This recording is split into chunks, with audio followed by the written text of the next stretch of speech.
boa tarde, noite a todas e a todos por estares aquí connosco nun día tan grande como hoxe, que é un día histórico. Este esforzo, a verdade, que vos lo agradecemos de corazón. Agradecer tamén, aparte o público que é tan importante, agradecer a Cartabón, a Maribel e a Gonzalo, que son aquí, sempre están connosco, sempre apoiando, e tamén é de agradecer o seu apoio e o seu cariño. E, por suposto, a Gonzalo Navaza, o noso ponente. Temos de agradecer que estea aquí connosco hoxe, porque sen el non habería esta xornada de toponimia. Ben, se me permitides, eu primeiro vou a, despois dos agradecementos, vou a facer unha presentación pequena sobre a Asociación Cultural O Castro, a que eu pertenzo, non? E dicirvos un pouquiño así da súa historia. Naceu cun grupo de persoas no 2010 que asumiu e asume o compromiso de recuperar a nosa cidade para un universo cultural galego. Como asociación, queremos desenvolver a nosa propia cultura sin interferencias nin ambigüidades. Queremos apoiar e desenvolver unha cultura de base, asentada no noso tempo, na nosa realidade e na nosa lingua. Promover a creación cultural. Queremos redescubrir a nosa historia e recoñecer a nosa realidade. Trátase de refundar a cidade, mais con outras claves. Por iso, recuperamos o noso principio, o castro, para definirnos. Somos un grupo de persoas que queremos promover a cultura e a lingua galega nas súas diversas manifestacións e o coñecemento sobre a nosa realidade social e cultural. Pois queremos ser a chave que abra novas portas nesta cidade e queremos que vós, todas e todos, nos conformedes como ente diferente e rompedor. Por iso, facemos un chamamento unísono á participación, colaboración e asociación. Únete, non nos mires. Na asociación agardámoste cos brazos abertos. Dicir que nas cadeiras deixamos unhas fichas para cubrir se queredes información ou asociarvos. Ben? E para a semana que ven, tade atentos, porque estas xornadas, hoxe temos a palestra con Gonzalo Navaza, e para a semana que ven temos programada a segunda parte das xornadas, que sería un roteiro, así que estade atentas, atentos, porque vai ser moi interesante. E ben, agora, despois desta presentación da asociación, vou a presentar o noso ponente, o magistral ponente que temos hoxe, que é unha institución no Eido, e vou facer unha pequena presentación. El ten moito que dicir, pero vou facer un pouquinho resumida, ben? Moi ben. Gonzalo Ramón Navaza Blanco, este importante lalinense, é escritor, poeta, actor de teatro, traductor, profesor titular de literatura na Universidade de Vigo, e polo que está hoxe aquí é no que nos vamos a centrar. Estudoso da toponimia galega, por ser unha institución neste eido. O seu labor de investigador da toponimia resalta no ensaio que publica con Fitotoponimia Galega, 2006, un voluminoso volume editado pela Fundación Pedro Bardié de la Maza,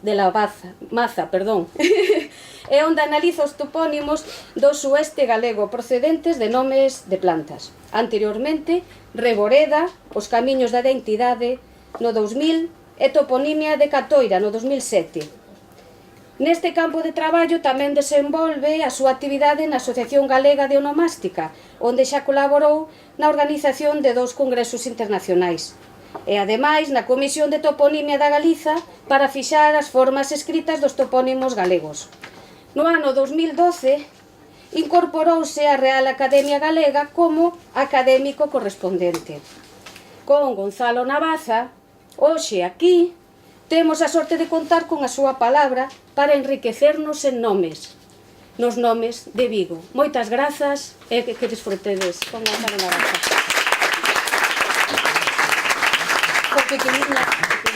É suficiente, non fai falta máis cousa. Quero agradecer á asociación por convidarme e por podervos falar da toponimia, porque eu creo que é unha cousa que é necesario divulgar a riqueza toponímica que temos. Bueno, vamos poñer de pé, porque senón estamos aquí un pouco...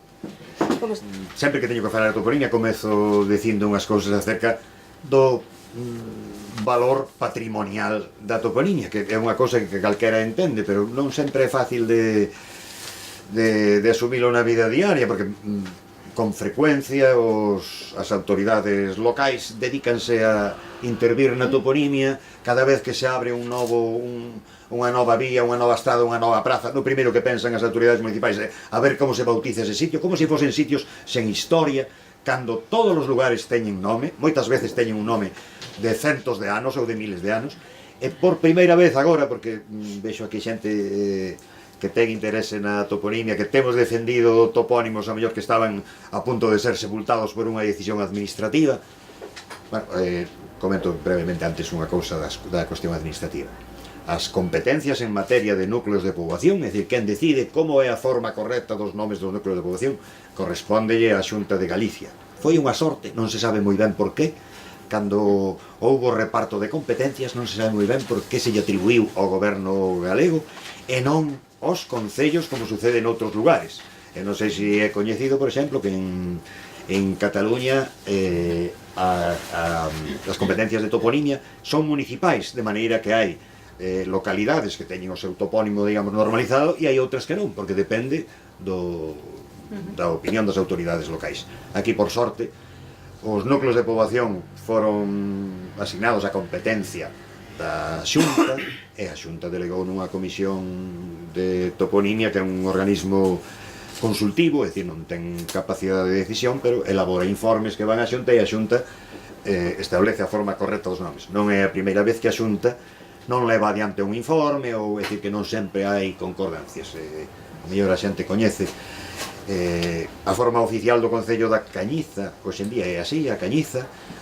Na Xunta xa está o informe de que a forma viva histórica era Caniza, non só a forma histórica, con moita documentación, senón forma viva na fala nalgúnas áreas próximas, pois mesmo así, é dicir, a Xunta, a Comisión emitiu o seu dictame, pero a Xunta de momento ten aí aparcado o dictame, é dicir que non, a Comisión de Toponimia non ten realmente poder, simplemente informa dos topónimos. Se falo desta cuestións é porque desde o ano 2015, interésame que a xente o teña presente, hai unha lei española que ten por título Lei de Salvaguarda, na traducción en galego, Lei de Salvaguarda do Patrimonio Inmaterial, tamén se chama así en castelán, Lei de Salvaguarda del Patrimonio Inmaterial. Esta cosa do patrimonio inmaterial todo o mundo sabe que é, todas as creacións. Os organismos internacionais chamanlle herdanza intangible, ou en inglés chamanlle tangible heritage, pero aquí chamanlle patrimonio inmaterial. Ben, pois desde o ano 2015 hai unha lei que vela polo patrimonio inmaterial, que impide que se machaque, e nesa lei hai referencia explícita a toponimia tradicional como un elemento protegido pola legislación. Para quen estea informado, non sei se sabedes, este é unha lei que sacaron da manga certos sectores sociais españois para amparar a tauromaquia realmente, porque esa foi a orixe da cousa. Como empezaron a nacer opinións contrarias en determinados territorios, pretenderon defender a tauromaquia cunha legislación que considera patrimonio cultural e non sei que, e por sorte chegounos información a Comisión de Toponimia de que estaba redactándose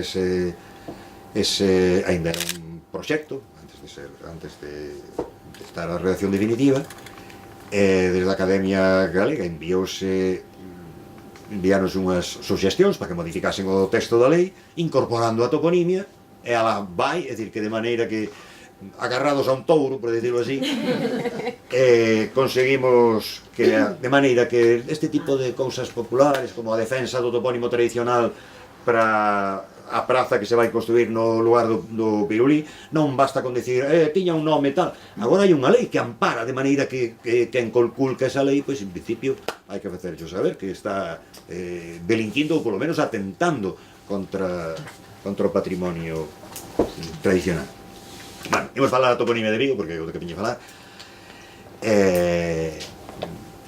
Como hai moitos núcleos, eu que da toponimia de Vigo coñezo a toponimia que figura no nomenclátor, fundamentalmente, é dicir, os núcleos que son recoñecidos como núcleos, é dicir, logo hai toda outra toponimia menor que, se queredes, falamos, ou de nomes de que non son núcleos habitados. Tenemos que falar polo menos de dous nomes que non son de núcleos habitados. O nome do territorio, que era Fragoso, está así na documentación desde a época medieval. Era Fragoso sin artigo, terra de Fragoso, o arciprestado de Fragoso, pero nos anos 70 cando bautizaron, ou 60 cando bautizaron a avenida del Fragoso, meteronlle aí un artigo que empezou a condicionar a xente, porque tradicionalmente non o tiña. E entón hai xente que tende a pensar, a xente que estuda filoloxía, que estuda dialectoloxía galega, falase da fala do Fragoso. Utilizouse ese artigo cando en realidade non tiña. Non pasaba nada porque o tivese, pero o topónimo tradicionalmente non o tiña. E era Val de, e non do. Podría ser do, pero era de Fragoso. E o val formado polo río principal. O nome oficial que ten o río hoxe en día, o nome máis oficial, digamos, municipal, é o de Lagares, que é un nome relativamente recente, pode ter 200 ou 300 anos. Todos os ríos de certa importancia teñen nomes prehistóricos. Isto non sei se é coñecido. Os topónimos sobreviven ao longo do tempo e das culturas e mesmo das linguas, dependendo do tipo de realidades que designan. Calquera entende que unha propiedade cultivada, o mellor cambia de cultivo, ou cambia de propietario, ou calquera cousa, e pode cambiar de nome. Pero hai outras realidades físicas que é moito máis difícil que cambie de nome. É máis fácil que cambie de nome unha localidade, un núcleo habitado, por exemplo, que un río de importancia ou unha cadea montañosa. Canto máis presenza ten na paisaxe unha realidade física, máis fácil é que o topónimo, o nome que designa esa realidade, sexa prehistórico. Por iso vos decía que todos os ríos de certa importancia teñen nome prehistórico en Galicia, e cando non, que dir, cando un pasa aquí como sucede no Lagares, un pode ter pistas para saber cal era o nome antigo do río. Supoño que xa é coñecido que o nome do antigo do río era Sárdoma, que sobrevive afortunadamente o nome tamén no nome de unha parroquia que hai a súa beira.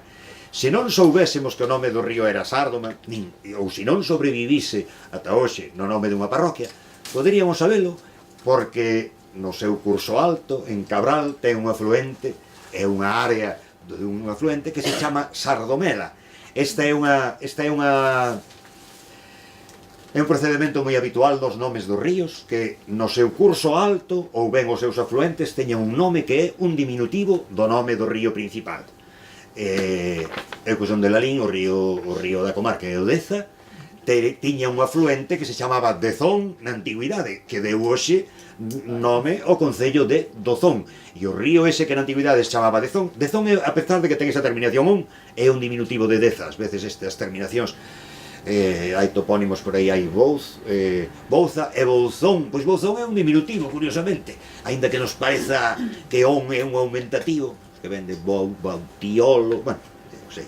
Hai Mosteiro e Mosteirón. Pois ás veces Mosteirón era un mosteiriño máis pequeno.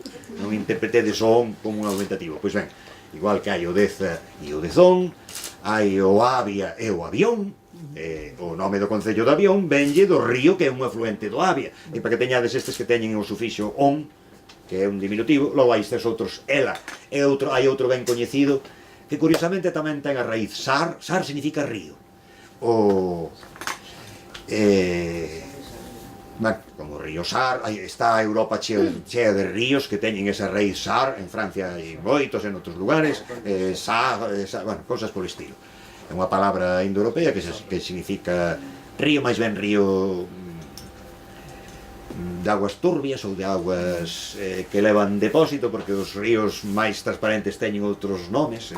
Bueno, tamén sucede nas linguas, en galego, en castelán, ou nas linguas modernas, con frecuencia os ríos de augas limpas chámanse río negros. Non sei se é coñecido esta cousa, pero negro porque se ve a profundidade, porque permite ver os ríos que se chaman río negro en América, que son ríos, son nomes impostos polos conquistadores, son sempre ríos de augas transparentes, digo eu, porque ás veces a palabra negro tende a confundirse, mentres que os ríos vermellos ou ríos con outras cores son que levan, arrastran depósitos de cousas en suspensión. Digo que hai outro que é o Sar, o de Santiago, e tamén o Sar ten un afluente que é o Sarela, tamén un afluente co diminutivo coa forma ela. se fose en castelán sería Sarilla, sabedes que todo o mundo entende este sufixo ela, noso, é o correspondente a illo, illa en castelán, noso é elo, ela. A ver, alguna cosa máis do sardoma, é sardoma, e ten ese sufixo oma, que é un aumentativo, este sí, non o on, que dixemos antes, é dicir, sardoma significaría algo así como río grande, esa terminación oma. Bueno, é que en latín tamén había esa terminación homus para significar un aumentativo. Bueno, unha cosa é grande, unha cosa é maximus.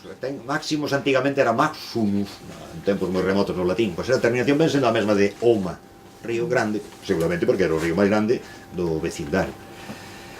Xa dixemos dos que non son núcleos de poboación. O de Fragoso, bueno, a mellor ainda xa hai algún máis, é o de Sardo. Vou empezar polos nomes das parroquias. Bueno, empezo polo nome de Vigo. Vigo é ben coñecido, supoño que todo o mundo sabe. Vigo é unha palabra latina, vicus. En principio, vicus en latín, no latín que nos chegou a nós, é unha fila de casas. Unha fila de casas. Un vicinus, de onde ven a palabra veciño. Un vicinus é o habitante da mesma fila de casas. É dicir, que veciños son propiamente os veciños de Vigo, e os dos outros lugares non son veciños no sentido etimolóxico, porque é a palabra Vigo. A palabra vicus, é o que se aplicaba a unha fila de casas ou un pequeno núcleo de poboación, en orixe significaba simplemente casa. Un vicus é unha casa no campo. Vicus é a forma latina correspondente ao grego oikos, que significa casa tamén. Non sei se vos soa polos yogures que se chaman oikos, que pretenden ser yogures caseiros, poñen o nome en grego de oikos, pero esa palabra oikos ven tamén economía, que é levar os asuntos monetarios relativos á casa, porque a economía en orixe era economía doméstica. Bueno, pois a palabra oikos, que significa casa, en grego, en latín era vicus, e logo vicus, de onde ven Vigo. En principio significaba unha casa soa, logo pasou a ser, porque van cambiando co paso do tempo, é dicir, que o mellor o primeiro Vico máis remoto era unha soa casa, os primeiros, pero logo van pasando as xeracións e van aumentando o número de casas. Pois o mesmo pasa con un diminutivo de vicus. En latín había vicus, que significaba casa, e un diminutivo que era vicla, nun latín moi antigo, de onde ven villa. Bueno, pois a palabra villa, que en principio tamén era unha casa no campo, unha casa máis pequena, porque se villa era un diminutivo de vicus, o vicus era un pouco máis grande que a vila. En cambio, a palabra vila, en latín villa, con dos L's, hai linguas en francés, ville, onde quere decir cidade. É dicir, que en principio significaba unha casiña no campo, logo un grupo de casas, pois hai linguas onde significa xa un grupo de casas enorme. Non é moi común Vigo na toponimia hispánica, aínda que hai outros Vigos por aí adiante. En Galicia creo que hai 11 lugares chamados Vigo, son lugariños pequenos, é dicir, o único de importancia é este. Tamén hai en Asturias, hai outro, bueno, en catalán é Vic, como sabedes, a cidade de Vic ten a mesma orixe que Vigo. En Italia é máis común, hai moitos lugares chamados Vico de cual, Vico de tal, que é a mesma palabra. Bueno, máis nada, xa vos comentaba que a palabra veciño, que coñece todo o mundo, en realidade é unha palabra derivada de vicus. Veciños eran os que vivían no mesmo Vicus. A documentación medieval permite saber que en Vigo había en orixe unha parroquia, que é Santa María de Vigo, que ven sendo a colexiata de hoxe, pero xa existía como parroquia medieval. Santiago de Vigo é probable que sexa un pouco posterior, pero tamén existía xa na Idade Media, é dicir, que as dúas parroquias levaban o nome de Vigo. Bueno, xa empezo cos demais, porque xa vou por orde alfabética, tal como me veñen no nomenclator, de maneira que a primeira que me sae é Alcabre. Ahora, sin querer, iba a me sair Arcabre, pois eu creo que era a forma originaria, que se produce aí unha disimilación, chamase disimilación de líquidas, porque esa terminación bre é ben coñecida na toponimia galega. Hai moitos topónimos que teñen esa terminación, que significa máis ou menos casto. Esa terminación é o mesmo que noutras áreas é un topónimo celta, é unha palabra celta. Na orixe máis remota significaba altura, é dicir, é a mesma palabra que teñen en alemán para significar monte, que é berg. Pero logo o tempo pasou a ser altura fortificada e logo simplemente castro, porque tamén hai castros que non están na altura.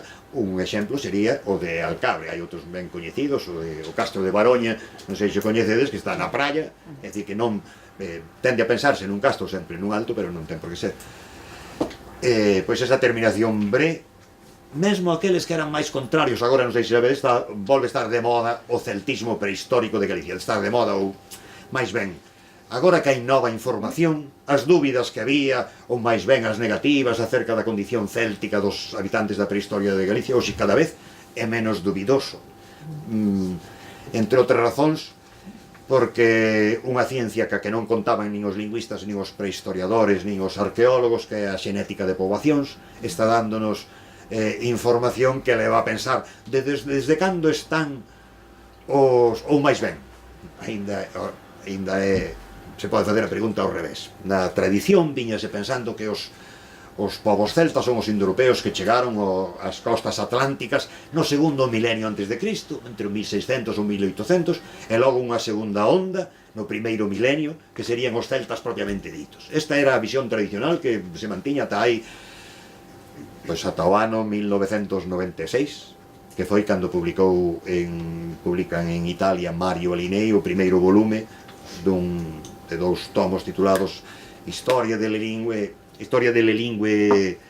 de Europa, onde demostra que moito do que se viña pensando acerca dos indoeuropeos era unha fantasía creada no século XIX, unha fantasía que ten moito que ver tamén coa fantasía do poboario.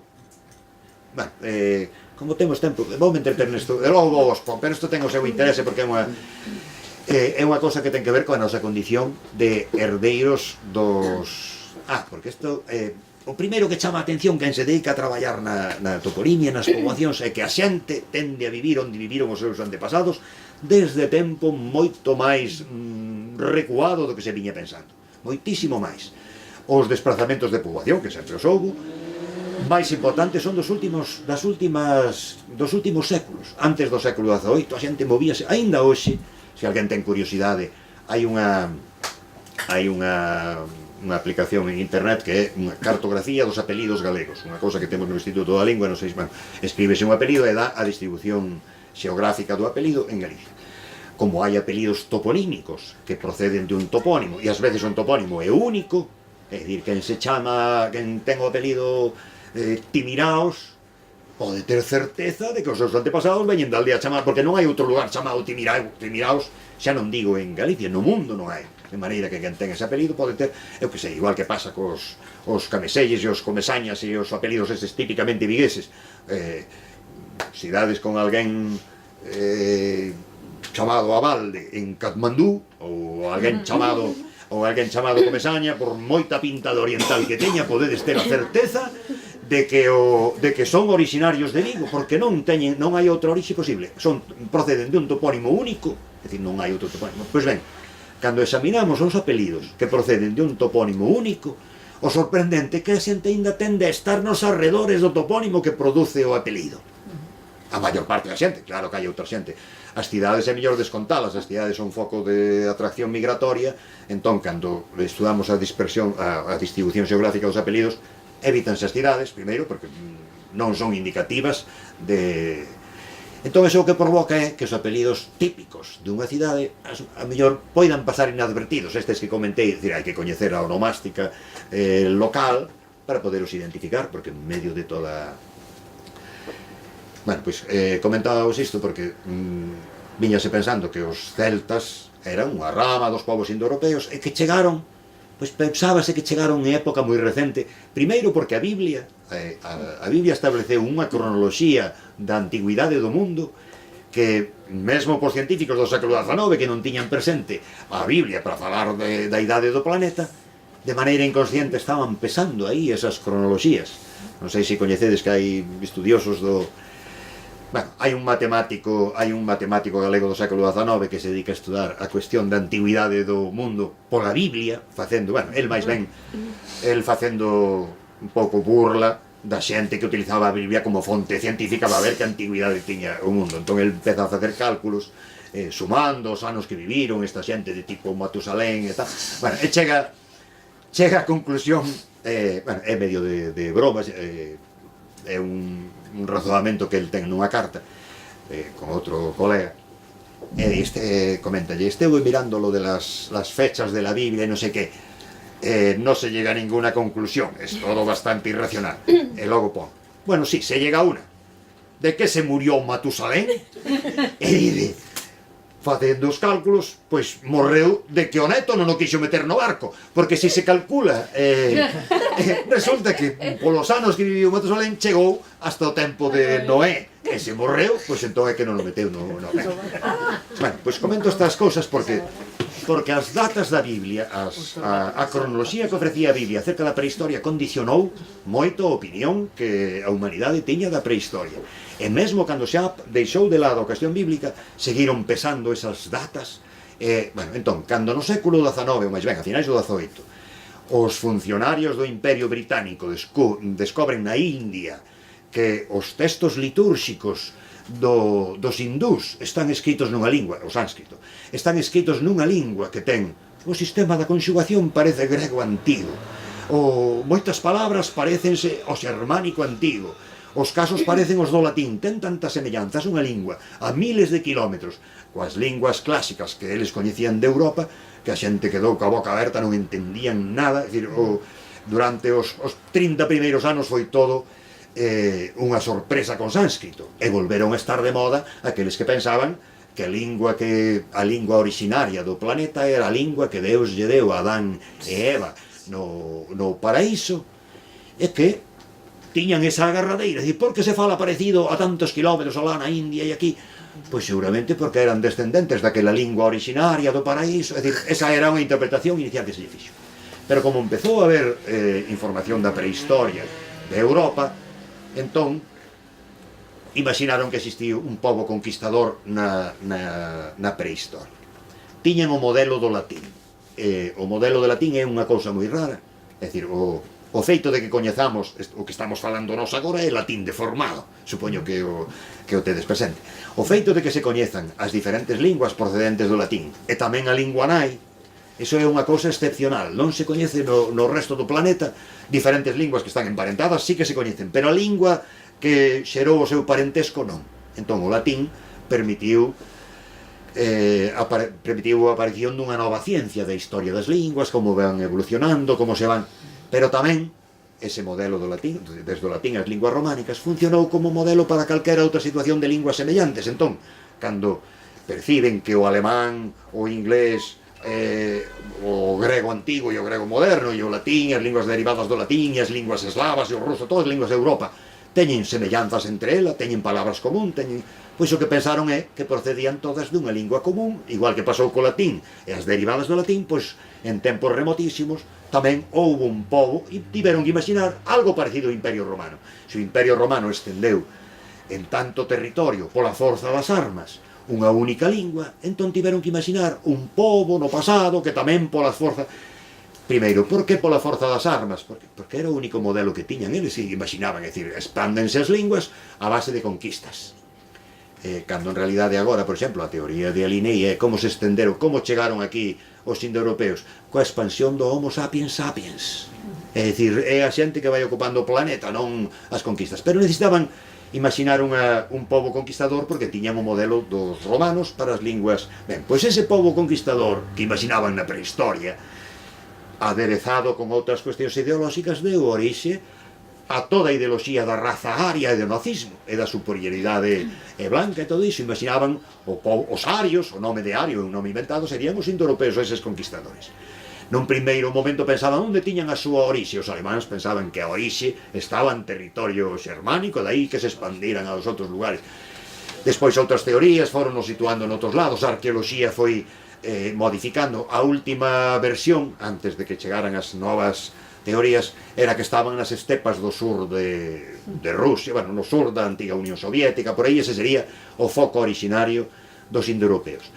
E cando se estenderon, primeiro, como imaginaban que eran xente de Europa, que chegou a sitios tan lonxe a someter a outros povos ao seu poder, entón tiña que ser posteriores á domesticación do cabalo. Non sei se coñece, todas as historias que falan dos povos indoeuropeos sempre os vinculan aos cabalos, porque era unha Bueno, porque para poder desplazarse a tanta velocidade é necesario ter domesticado o cabalo, co cal xa tiña que ser posteriores á revolución neolítica, aínda que aquí en Vigo temos exemplos de que a domesticación en Vigo e arredores, a domesticación do cabalo non tivo que ser domesticación no sentido literal de leválo para casa.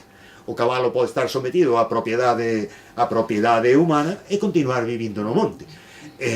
Os curros son pervivencias, de alguma maneira, de un modo de relación co gando anterior á chamada Revolución Neolítica. A chamada Revolución Neolítica no sentido estrito que lle dan os historiadores, que significaba a domesticación esta de incorporar ao ambiente doméstico os animais. Bueno, é dicir, que é un indicio de que xa estaban aquí desde moito antes, o feito dos curros, antes de que chegasen uns que montaban a cabalo. Non só montaban a cabalo, sino que ademais tiñan que vir con armas de metal, o cal xa facía máis recente a aparición, é dicir, casi non quedaba tempo, chegaron como quen di Antonte. Bueno, esa era a verdade oficial, pero a propia arqueoloxía e outras informacións máis ben contradicían iso. É dicir, que cada vez que se fai algunha prospección arqueolóxica hai un primeiro estrato de resultados recentes e un continúa, e con frecuencia ese estrato está superposto a outro estrato, e superposto a outro estrato, é dicir que, hoxe é ben coñecido que Galicia está habitada desde o Paleolítico, pois é probable que xa desde o Paleolítico, isto na xente máis extrema, xa estaban aquí povos de cultura indoeuropea. Segundo estas teorías, que xa digo, son recentes, o que se chama o paradigma da continuidade paleolítica, pero dentro de 20 anos será a versión oficial, e aquela cousa dos homes armados que conquistaron todo, iso non se sostén. Pero o que nos afecta a nós, ademais, de outra maneira, é que neses povos indoeuropeos que chegaron aquí ao occidente atlántico viñan con eles unha das familias dos europeos que eran os celtas, e eses celtas pois quedaron aquí instalados ata que chegaron os romanos. Pois segundo as novas teorías, segundo a teoría esta continuidade paleolítica, os celtas eran o pobo que habitaba no Atlántico, no Mesolítico, e realmente empezaron a moverse do seu sitio, pero a expansión foi ao revés, desde o Atlántico cara ao interior, porque expandiron unha tecnoloxía, que é a tecnoloxía do carro. Os arqueólogos do carro, máis ben, da roda radiada, da roda, en vez de ser a roda sólida, como a dos carros do país que temos nós, a roda con radios foi un invento tecnolóxico extraordinario porque permitiu, alterou os transportes, realmente creou o transporte pola velocidade con que pode moverse unha roda, a decir, un carro do país a veces a que velocidade anda, unha carreta con roda radiada. Ese sol que se vía nas esculturas, nos bronces e nas figuriñas de orfebrería celta, que parece carros que levan o sol atrás, pois parece ser que non é o sol, que todo o mundo pensa que é o gran invento, que era a roda radiada, que ten a mesma figura. Bueno, xa digo que está cambiando a percepción que se tiña da prehistoria. Isto non afecta para nada a cuestión lingüística. Bueno, afecta en certa medida. Os celtas que había aquí, a filoloxía tradicional moitas veces dubidaba se eran celtas, non acababan de ser celtas de todo, sobre todo porque tiñan fenómenos fonéticos que contradín o que se entende por lingua céltica. Cando se construiu, porque isto é unha construción, unha teoría, cando se construiu o protocelta, como sería a lingua de onde resultaron as diferentes linguas celtas, pois cando se construiu esa lingua ou ese modelo, esa teoría, a única referencia que se usou foron as linguas célticas da Galia, é dicir, o galo e as outras que se falan en territorio francés, e as linguas célticas insulares. E non se tiveron en conta as linguas célticas hispánicas, por exemplo, ni siquiera o celtibérico, que os filólogos máis contrarios a que Galicia tivese un pasado prehistórico celta, en cambio non negaban que había un pasado prehistórico celta na submeseta norte, no territorio dos celtíberos. Bueno, pois, os celtíberos tiñan, ou celtiberos, como lle queira chamar, tiñan unha característica fonética, tiñan palabras que empezaban por P, e as linguas célticas de Francia ou das Illas Británicas nunca teñen P, é unha característica, é dicir, as palabras que tiñan P, eles perden o P. Nós temos algún resto, por exemplo, a palabra leira, que é unha palabra tan común, pensase que é un derivado de unha palabra que significa planus. Era un plaria inicial, pero ese P desapareceu e quedou simplemente o L. quer dicir que algunhas palabras a nós tamén nos pasou iso, pero temos outras moitas. Páramo, que é un exemplo, páramo significa terra alta e pouco productiva, ten ese sufixo amo, páramo, que comentamos antes, sárdoma, bueno, se repite moito, que é un aumentativo. Os xeógrafos e os historiadores romanos, cando chegan á península, toman nota de palabras que falan os hispanos, que son palabras celtas, eles recoñecenos como celtas, e meten, por exemplo, esa palabra que ten un P inicial. Bueno, o que decía é que os que estaban os máis contrarios ao celtismo galego, por decirlo así, a idea de que Galicia tivera un pasado prehistórico celta, que no século XIX era unha verdade común, todo o mundo admitía, bueno, se o club de fútbol de Vigo se chama Celta non é por outra razón, pero mesmo na opinión popular a xente tende a pensar os restos que hai nun castro, pois, dos celtas. Os prehistoriadores galegos e portugueses acuñaron un novo adxetivo que é cultura castrexa, para non mollarse, non se sabe. Entón, a cultura dos castros, que eran? Bueno, e ás veces, aínda hoxe, historiadores precavidos falan de cultura castrexa porque se evita o de Celta, porque o de Celta foi moi combatido por parte das autoridades académicas españolas, por razóns que non teñen que ver nin ca prehistoria, nin coa arqueoloxía, máis ben teñen que ver coa ideoloxía, o feito de que os galeguistas do século XIX, Murguía e os seus seguidores, escollesen como un sinal de identidade de Galicia o pasado prehistórico celta, isto provocou unha reacción en Menéndez Pidal, que é o fundador da Escola de Filoloxía galega, que non sei se sabedes, naceu na Coruña, pero cada vez que fala desa cousa pon o adverbio accidentalmente. Eu, polo menos, en 4 lugares onde Menéndez Pidal di que naceu na Coruña, mételle o adverbio accidentalmente, parece que non lle facía gracia. Bueno, pois eran contrarios, a Escola de Filoloxía Española, contrarios ao celtismo prehistórico de Galicia, cando en realidade nin lles afectaba, nin tiñan argumentos claramente sólidos, é dicir, que máis ben era un problema de... Bueno, quería comentar estas cosas, pero creo que xa entro en materia. Falei de Vigo, falei de Fargoso, falei de Sárdoma, vou empezar cas parroquias. Dixen a primeira Alcabre, ten esa terminación bre, típicamente céltica.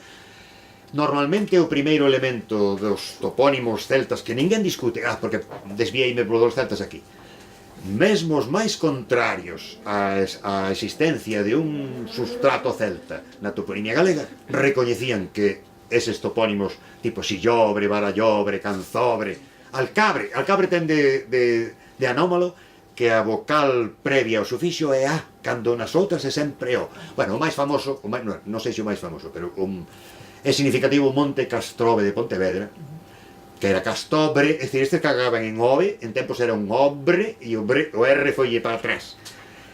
É o que se chama metátese de R, as R son vibrantes e poden bailar. É unha cousa típica do antigo territorio tudense, é dicir, onde estamos. As metástases, os R's que vayan para outra sílaba. Non sei se é coñecido isto. A parroquia de Castrelos, finalmente, consolidouse o nome Castrelos. Pero ata o século XVIII convivía Castrelos con Crestelos e Cristelos, que é o mesmo, pero co R alterado. E en Tomiño hai unha parroquia que se chama Cristelos, que é un antigo Castrelos tamén. Un cruza a fronteira e nada máis pasar Valença, hai un sitio que se chama Cristelo Covo. Ese Cristelo é tamén Castrelo. O R vai para atrás. Bueno, estes R's que bailan aquí nesta zona dan lugar a cousas, por exemplo, en toda Galicia chamase Congostra, un camiño máis fondo que un camiño estreito e máis fondo que os laterais, Congostra. Aquí na zona tudense alterouse en o R foi para atrás, deu Crangosta, logo Quiringosta e Quirincosta. Non sei se vos hai un camiño da Quirincosta detrás de... Pois ese Quirincosta é unha alteración de Congostra, que non diría?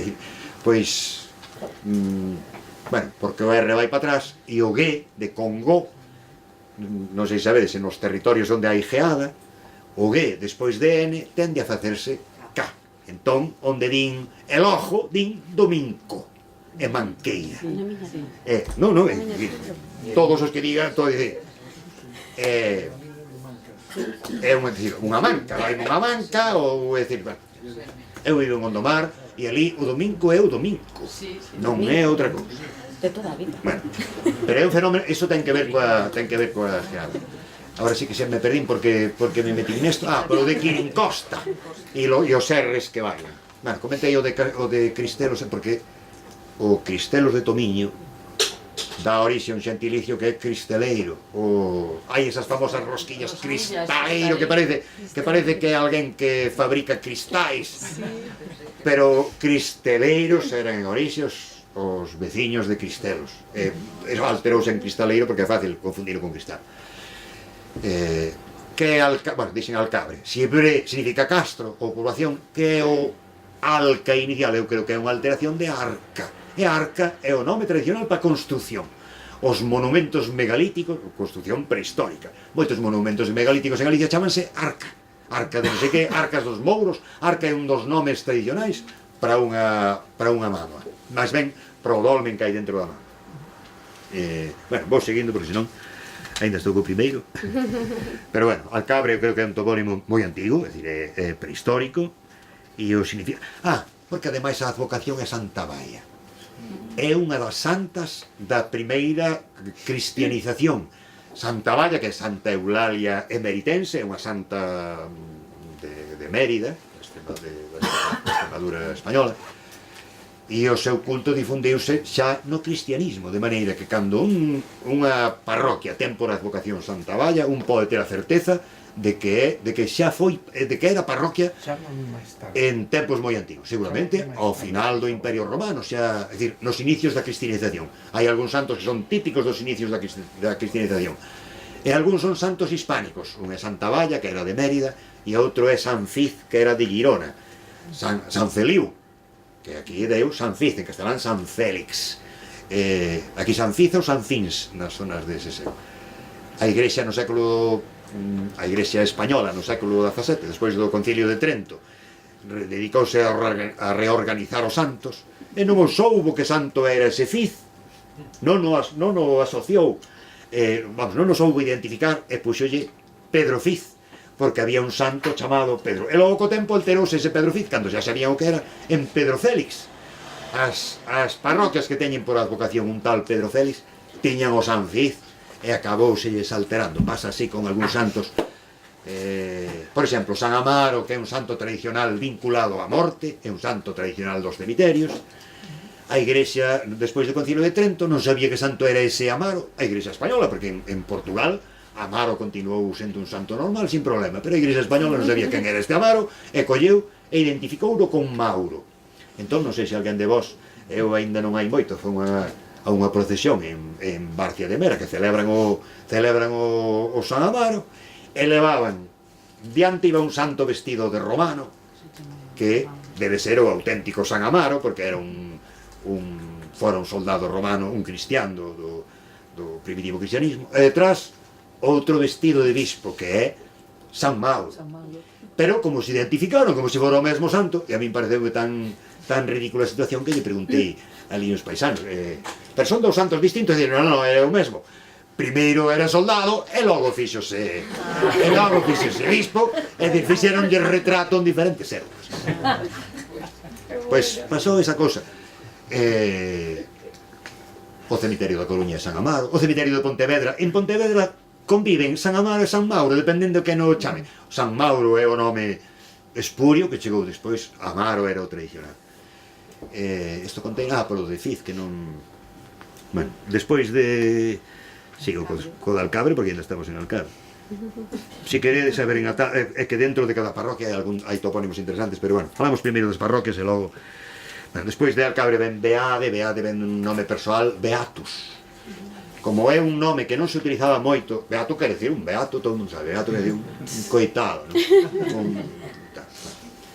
É un nome difundido co cristianismo, aínda que existía na Roma antiga, nós podemos saber pola documentación cando son as épocas máis ou menos en que está de moda un nome. Entón, como na época da romanización non é habitual, pero en cambio despois entre o século VI e o século X, é dicir, nos últimos séculos do primeiro milenio, pois é moi probable que a parroquia nacese nese período, que é cando estaba de moda o nome Beato. O nome Beato, precisamente nesa época en que estaba de moda, deu lugar, un tipo chamado Beato, do mosteiro de Santoribio, na Liébana cántabra, fixo unhas ilustracións para os comentarios de San Xoán ao libro do Apocalipsis, e esas ilustracións pasaron a chamarse Beato de Liébana, e entón todos os libros ilustrados medievais que conteñen ilustracións dos comentarios do Apocalipsis tamén se chaman beatos. Bueno, pois, nesa época que estaba de moda o nome beato, seguramente foi a época en que se fundou a parroquia de Beade.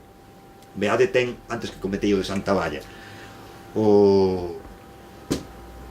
a advocación religiosa de Beade de Santo Estevo. Santo Estevo morreu lapidado, e entón, ás veces, cando se escolle unha advocación parroquial, ás veces tiña algo que ver coa actividade económica da zona.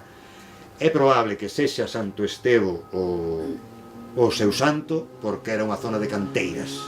Curiosamente, hoxe xa non é zona de canteiras Beade, pero non sei se sabedes que medio Vigo, bueno, media Urzaiz, Marqués de Valladares, toda a zona do centro, estas casas construíronse con pedra de Porto Loureiro, que queda no extremo de Castrelos e Beade, unha canteira que se esgotou. É dicir, aparentemente xa non hai pedra ali. Bueno, tiro para diante. Despois de Beade, vou por orde. Son moitas porque son 3 concellos, como sabedes, non? Vigo era un concello, pero no século XX absorbeu a 2 concellos veciños, que foron Bouzas e Lavadores. Bueno, pues entón, por iso ten tantas parroquias. Bueno, a terceira é Bembrive. Eu non sei se é coñecido isto, ou hai outros Benvibres. Es en latín medieval, chamábase Benevivere, de onde ven, que quere decir vivir ben. Polo tanto, é un nome, eu sospeito que é un nome imposto polo rei. En este caso concreto, o Bembrive de aquí non sei, pero sei que o do Bierzo, aquele Benvibre, outra vez o do R, porque o de Vigo é Bembrive, cando os outros por aí adiante son Benvibre, polo mesmo que comentei dos cristelos, dos R's que van para atrás.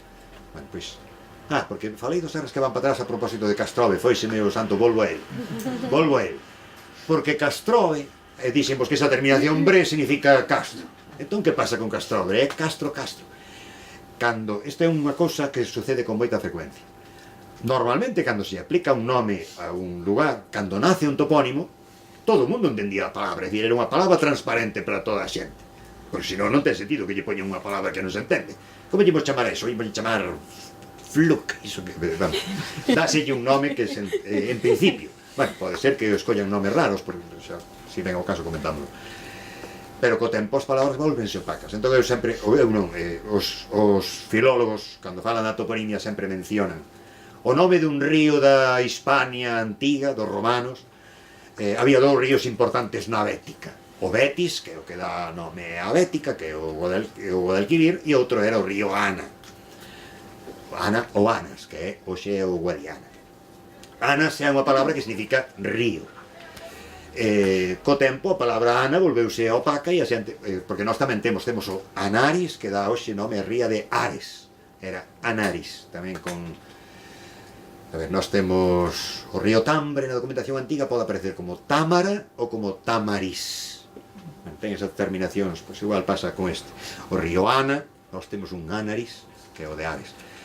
O río Ana, a xente deixou de percibir que Ana significaba río, entón, nos tempos en que Andalucía estaba islamizada, non viñeron africanos a ocupala, eran tan españoles como o resto, tiñan religión musulmana. Supoño que isto a xente tamén o ten claro. Eran andaluces, pero a religión era musulmana. O río Ana xa non lles decía nada, entón chamaronlle Guadi quere decir río en árabe, Guadi Ana, que quere decir río. Entón, cando hoxe dicimos río Guadiana, estamos dicindo río en tres estratos históricos, en 3 linguas distintas. Bueno, pois o Monte Castrove pasou igual. O Bre xa era o Castro, pois se é Castrobre, é dicir, é Castro, por se non queda claro. Bueno, é dicir, son topónimos redundantes. E estes topónimos redundantes o que indican, cando se usan, é que a xente perdeu a noción do significado da palabra originaria. Se todo o mundo soubese o que é unha quintá, ou castelanidade como Quintana, bastaballes con dicir a Quintana, en Santiago, cando din a Praza da Quintana, outra veces, a modo redundante, dan a entender que se perdeu o significado do segundo elemento. por eso lle repoñen outra vez a praza. Pero o mesmo pasa con estas praia de Arealonga. É que Area xa era praia, de maneira que se lle poñen praia de Arealonga outra vez estamos na mesma. É dicir, volvense redundantes os topónimos cando a xente perde a noción do significado dun dos seus elementos e volvelle poñer outro elemento distinto co mesmo significado. As praias, a metade das praias galegas que teñen o nome tradicional de Area ou Areal, porque o nome tradicional era Area e Areal. Praia é unha cousa máis ben tardía que se foi difundindo a partir do Renacemento. Moitas delas no rótulo oficial poñen praia e logo ven de praia de Area Maior ou praia de... son todo redundancias, sobráballe a praia, bastáballe con Area Maior. A praia das catedrais, isto supoño que xa é sabido. Tamén circula esa chamada toponimia turística. Os forasteiros pasan por un sitio e poñenlle nome como se ese sitio non tivera historia. Compórtanse igual que os alcaldes. Ábrese unha nova ruta e poñenlle un nome, eso non tiña historia, porque tamén ten que ver, no fondo, ten algo que ver co desprezo da cultura galega por asociala á cultura rural, de maneira que vai no mesmo paquete. O rural, a lingua galega, e a tradición e o mundo non urbano. Entón, o mundo urbano, todo o ufano ca súa historia, entra en lugares que parece que son desmemoriados, ou pois non. O mundo rural tamén ten a súa historia. E precisamente a toponimia é un depósito da historia, porque os topónimos son algo así como a concreción lingüística, que volvense palabras, da relación que a xente ten co seu territorio ao longo dos séculos e dos milenios tamén, porque na toponimia sobrevive memoria da paisaxe de centos de anos. Bueno, ainda estamos en Beade, ou onde estábamos? Bueno, Bembrive. Hai moitos Bembrives por aí adiante, son nomes, é o que se chama un nome augural, pónselle ese nome para que dea. Moitos destes nomes augurais foron postos polos reis para construir o que chamaban na época medieval as pobras, que son núcleos de poboación que se pretende que aumente a poboación. O rei pretende que aumente, non dáselle os dereitos aos veciños, concédenselle foros, e tamén se lle pon un nome atractivo, para que un nome atractivo ou os propios dereitos. Por exemplo, non sei se sabedes isto, Salvaterra, que tamén é un nome imposto polo rei, antigamente chamábase Lazoiro. O rei Afonso IX mude o nome á localidade cando lle concede o foro aos veciños e ponlle o nome de Salvaterra. Salvaterra quer dicir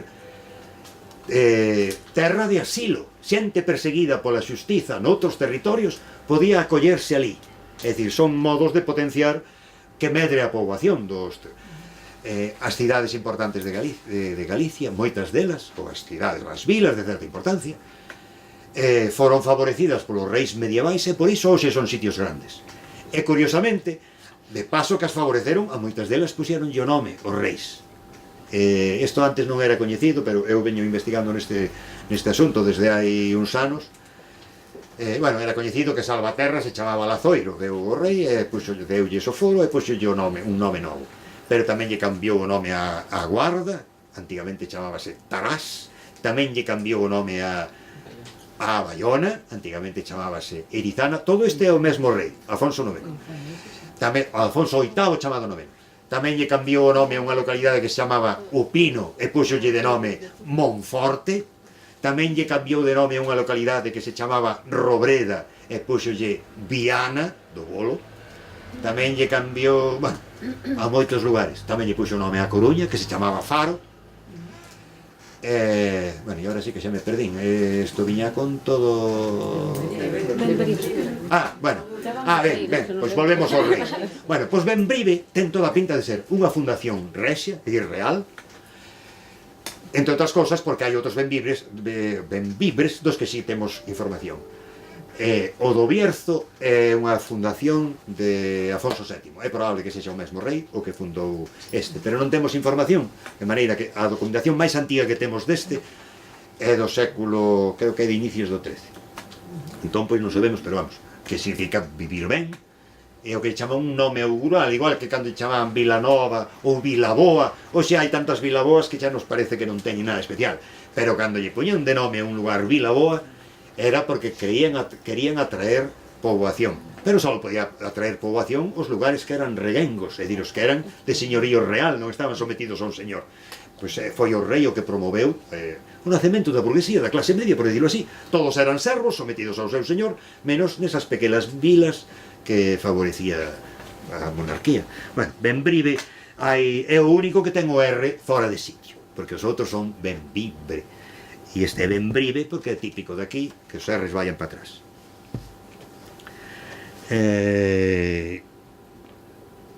A ver, cal é o seguinte. Teño que pasar de parroquia e ainda me leva tempo. Bueno, a seguinte é Boza, sí. Vai por orde alfabeto. Boza é unha palabra prerromana, prehistórica, é dicir, deses restos que temos das palabras faladas, seguramente céltica. Bouza significa matorral. En realidade, Bouza é unha especie de... ten un parente, por dicirlo así, que é Touza. A Bouza é de monte baixo, é matorral confuso, pero monte baixo, mentres que a Touza é de árbores medradas. Pode ser unha carballeira ou pode ser, pero están emparentadas as dúas. Un lugar chamado Bouzas porque é un lugar de matorrales ou de vegetación abundante. Repítese por toda Galicia.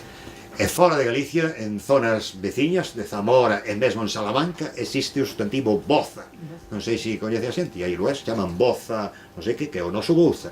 Eran lugares de matorral.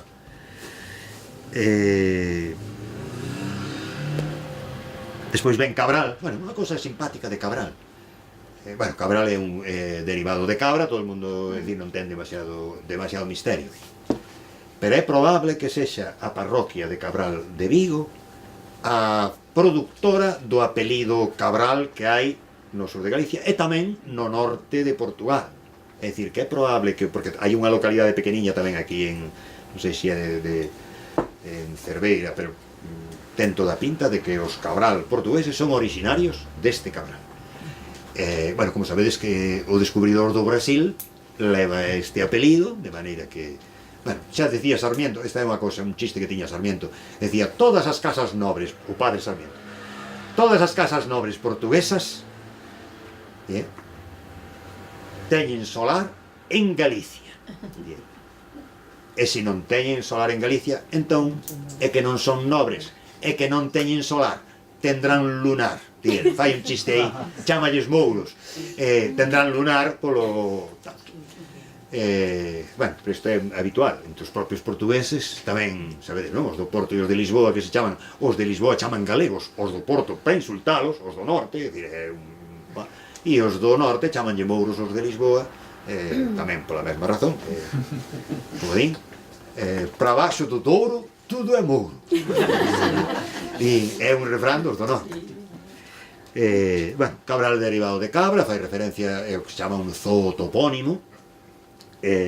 Cabras había moitas, pero en cambio Cabral non é un apelido moi frecuente, por iso digo que seguramente o apelido Cabral procede de aquí. Bueno, Cabral era lavadores, xa non me dedico a decir que parroquias eran de un concello e de outro. Bueno, logo xa ven moitos lugares habitados ten Cabral. Outra páxina inteira. Bueno, logo ven Candeán, é un dos máis problemáticos, porque non hai documentación suficientemente antiga para saber que a xente de primeiras asocia Candeán a Candea, polo Sonsonete, parece que ten que ver con Candea. Candea, é dicir, material para queimar, non só as velas, sino tamén Candea no sentido de frouma ou follatos secos, o que se queima. Pero a partir de Candea non se aplica esa terminación en an. É dicir que de Candea non sairía nunca Candeán. Eu creo que vende un nome persoal, medieval, de orixe germánica, Cándila. É dicir que o étimo sería algo así como Candilane. Candilane, un individuo chamado nome persoal. Pois xa vos digo que como non temos documentación suficientemente antiga, todo o que se diga é simplemente unha hipótese, non é como de outros topónimos que temos documentación e non se pode negar que a orixe é esa, o significado era ese. Pois deste, o único que se pode facer é formular unha hipótese. Despois ven Castrelos. Castrelos é un diminutivo de Castro, todo o mundo entende. Bueno, hai Castrelos e hai Castreliños. Vou aproveito para comentar isto que se chaman topónimos replicantes, que son topónimos provocados por outro topónimo. Castrelos chamase Castelos, ten que haber ali restos de un castro, polo menos, ou máis de un. É dicir, isto está claro. Pero en Castreliños xa non. Castreliños O nome de Castreliños é, por eso que chaman topónimos replicantes. É replicante do outro, eu que sei, a ver, pasa ás veces con os que chaman non sei que grande, non sei que pequeno, ou imaginade, hai un sitio que se chama, bueno, pollo grande, pollo pequeno, o sea, ahora que teño a man estes dous. Pollo, ven do latín podium, é dicir, un alto, que son en catalán da puig, puig de mont, que é dicir, o podio do monte, é unha redundancia tamén seguramente, porque en catalán, para dicir de arriba din damunt, non sei se coñecedes, e hai moitas localidades que chaman Arenys de Mar e Arenys de Mont, é dicir, hai a localidade de Arenys que está na praia e hai outra no interior. Isto é unha evocación da época medieval en que vivir na praia era un risco, entre os séculos 8 e 11, hai 500 anos que a xente evitaba vivir na costa, e iso é o que explica, por exemplo, que Moaña é unha parroquia litoral, pero ten a igrexa lá arriba e non na costa, porque ten unha igrexa do século XII na época en que andar na costa non era boa, non era despois cando xa empeza, bueno, pero como sabedes, chegaron piratas a saquear Cangas e roubar Cangas aínda no século XVII. Pois isto é o que explica, xa me fun, viña a propósito de puig de mont, que é dicir pollo de arriba, propiamente. Pero ao mellor é un redundante, porque pollo xa significa arriba. Pero bueno, é o de menos, viñamos falar do pollo de aquí, do de Pontevedra. Un pollo é unha elevación, é o mesmo que o puig en catalán, ou puy no Tour de Francia hai moitas montañas que chaman puy de non sei que, pois ese puy é o podium, é unha elevación. A localidade de Pollo ten dous núcleos, Pollo grande e Pollo pequeno. Pollo grande está arriba no alto e Pollo pequeno está máis na costa.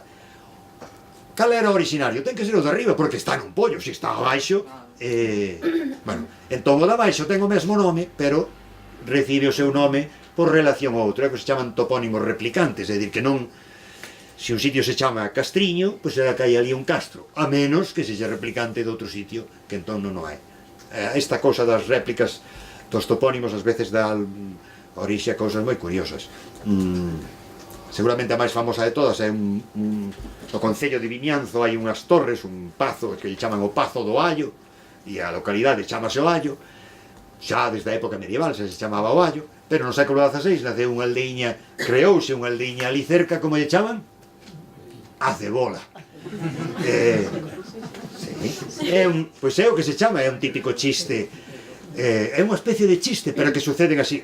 Eu estou traballando agora na toponimia da parroquia de Couso, en Gondomar, e toda a caída que ven desde, nós cando vimos de Tui cara a Gondomar, polo mirador aquel do Viso, toda esa caída chámase o Silvado, toda esa zona. Silvado é un derivado de silva, é dicir, había moita vegetación, porque silva en orixe significa mato, monte, é a mesmo que a palabra selva. Non significa en concreto que nós chamamos a silva a silveira, logo, como era a erva ruín que non se quería, pois aplicouse a palabra de, como din en portugués, chamarlle mata a erva que non é aproveitable, pois chamarlle silva a silvas coa palabra que significaba selva, porque é a mesma palabra que selva. Bueno, pois toda esa caída do mirador que dá para unha chamanlle silvado. É derivado de silva, non ten nada que ver co verbo silvar do castelán, pero esa zona, esa caída pertence aos veciños dunha parte da parroquia que chaman os veciños dos Remedios, de media parroquia, por decirlo así.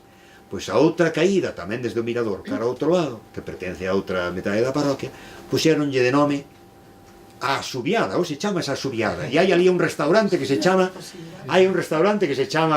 o non sei que da Asubiada. No século XVII e no século XVIII, que hai documentación da zona, non hai ningunha Asubiada. Toda a caída chamase o Silvado. Entón, alguén ocorreuselle facer un chiste, se aquel é o Silvado, entón este colle tradúceo primeiro ao galego, pensando que outro era de silvar, e pon un feminino, como se foran a parella. Por aí vai o Silvado, por aí vai a Asubiada.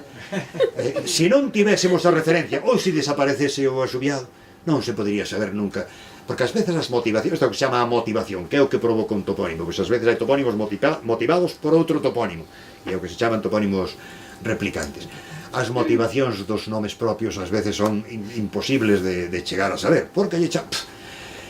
Estou pensando en concreto agora, venme sempre a cabeza cando falamos de motivacións extrañas que é imposible de recoñecer, nun traballo que se presentou nun congreso de Pontevedra acerca de sobrenomes e alcumes. Era un estudo sobre sobrenomes de Salvaterra, feito por xente de Salvaterra. Bueno, sobrenomes que tiñan as familias, alcuñas. Resulta que hai unha familia que lle chaman, a ver como era a cosa, chamanlle os Pesejos. E a explicación, cando daba a explicación, a persoa que fixo o traballo, chamanlle os Pesejos porque son netos de un tal Horacio. E esa é a explicación. Entón, ali chamanlle Duracios, o castelán Durazno, os Pexegos é o que chaman abrideiros noutros lados, Durazno en castelán, é un melocotón que abre facilmente. Entón, os fillos, hai un señor chamado Horacio, os fillos dele eran Manuel Doracio, non sei que Doracio, non sei que Doracio, e a xente chamáballe Manuel Duracio, é dicir, como se fose a fruta. A seguinte xeración, que eran os fillos dos Duracio, pois chamaban os Pexegos. Bueno, se algún día alguén ten que estudar os sobrenomes e de onde lle ven esta denominación, imposible chegar a saber. Imposible chegar a saber. Porque os sobrenomes, ademais, poden irse alterando. Xa dixen antes que eu era de Larín. Cando eu fui a escola con un mestre que se dedicou a poñerlle motes a todo canto a xente pasou pola súa... Deixou bautizado o medio pueblo, porque ademais era un mestre no centro de Larín. Ademais con mala intención. E a xente a quen lle puxo mote ese mestre, os que eran contemporáneos meus, eu fui vendo como foi evolucionando o alcume de cada un deles, de maneira ademais medio extraña. Hai un que lle chaman hoxe Pirri, e ese Pirri, que é o nome de xogador de fútbol, pero ese Pirri é unha alteración de un Chaparrita, aínda que vos pareza raro. Chamaban Chaparrita, logo chamaban Chaparri, logo Chapirri, e ao final acabaron lle chamando Pirri, pois todo ven de Chaparrita, e Chaparrita por unha canción que estaba de moda, te daré calabaza si non me compras unha casita con 2 terrazas, non sei se vos... Óyeme Chaparrita, unha canción mexicana.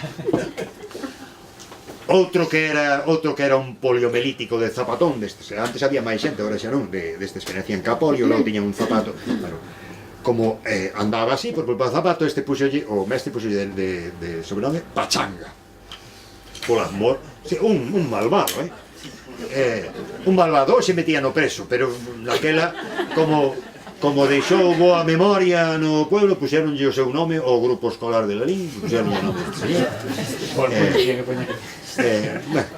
Non, pois por unha casualidade, porque morreu pouco antes da inauguración do grupo, non sei que viña, bueno, as motivacións, pois este Pachanga que tal, acabou sendo Pachi, que, bueno, enténdese facilmente, non? É cantante, ten un grupo, non sei se vos sois, Pachi los... Bueno, xa non sei se andará xubilado, porque andará cerca dos 60 anos, pero era un cantante.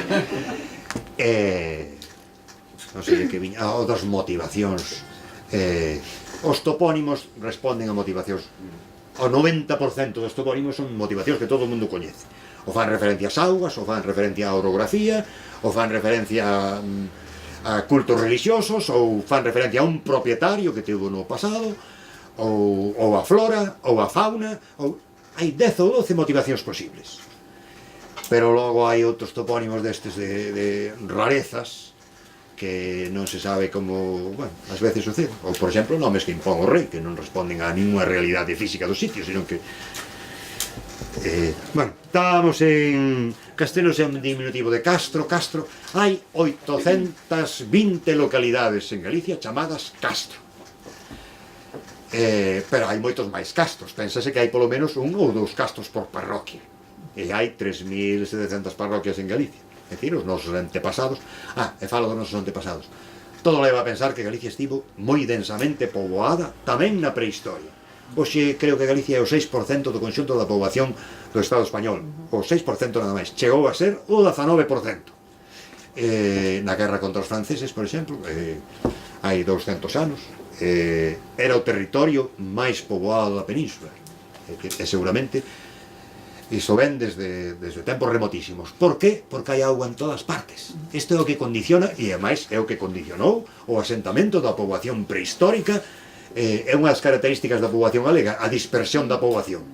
isto é fácil, bueno, pois esta dispersión da poboación que fai máis caros os servizos que se lle ofrecen aos ciudadanos, porque unha poboación dispersa encarece as cousas, pero ao mesmo tempo é a dispersión da poboación o que nos dá a enorme riqueza toponímica que temos, porque non hai, isto supoño que é coñecido, a metade dos núcleos de poboación do conxunto de España están aquí. E basta con mirar, ou cerca da metade, basta con mirar un mapa, collemos un mapa da provincia de Palencia, hai un núcleo aquí, hai outro núcleo aquí, e entre os dous núcleos, 10 ou 12 kilómetros, a mellor hai dous nomes, pero porque non hai máis realidade, é dicir que podía haber máis nomes, pero non hai, chámase todo igual, hoxe xa manexan as coordenadas GTS para poderse situar, non teñen porque ao ser a orografía tan uniforme, e ao ser as propiedades, é que aquí en Galicia conxúgase todo para termos unha riqueza toponímica enorme. A orografía irregular, moitos montes, moitos vales, aquí non hai grandes horizontes, é todo moi... En segundo lugar, a dispersión da poboación, canto máis dispersa está a xente, máis discada por máis toponimia crea. En terceiro lugar, o asentamento da poboación desde épocas moi remotas nos mesmos lugares. Casi seguro que somos os descendentes da xente que vivía aquí hai 10.000 anos. Non sei se é coñecida esa cousa de bueno, houbo achegas de fora, pero poucas.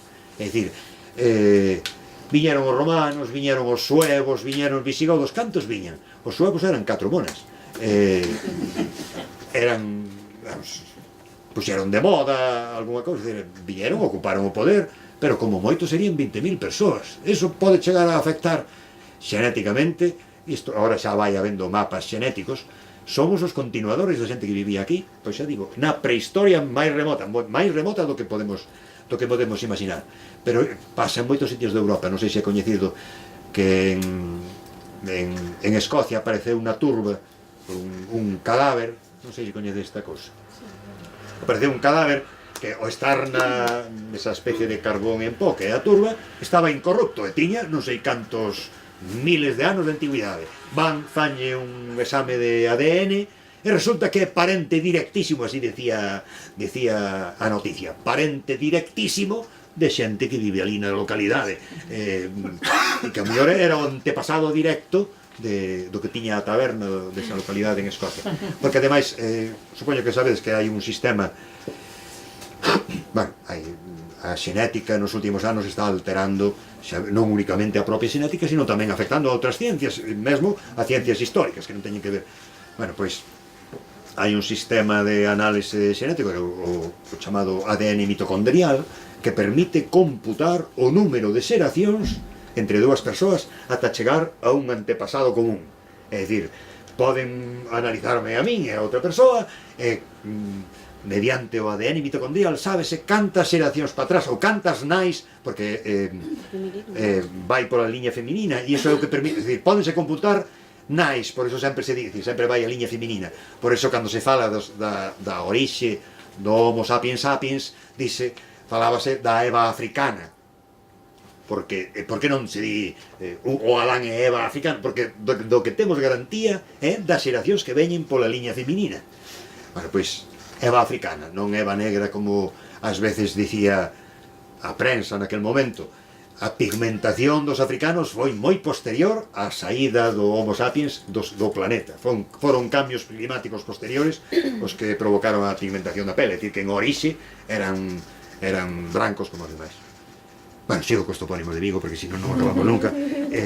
Pero bueno, xa vou acabando, porque senón a toda velocidade. Ai, agora non me va a clave. Sí.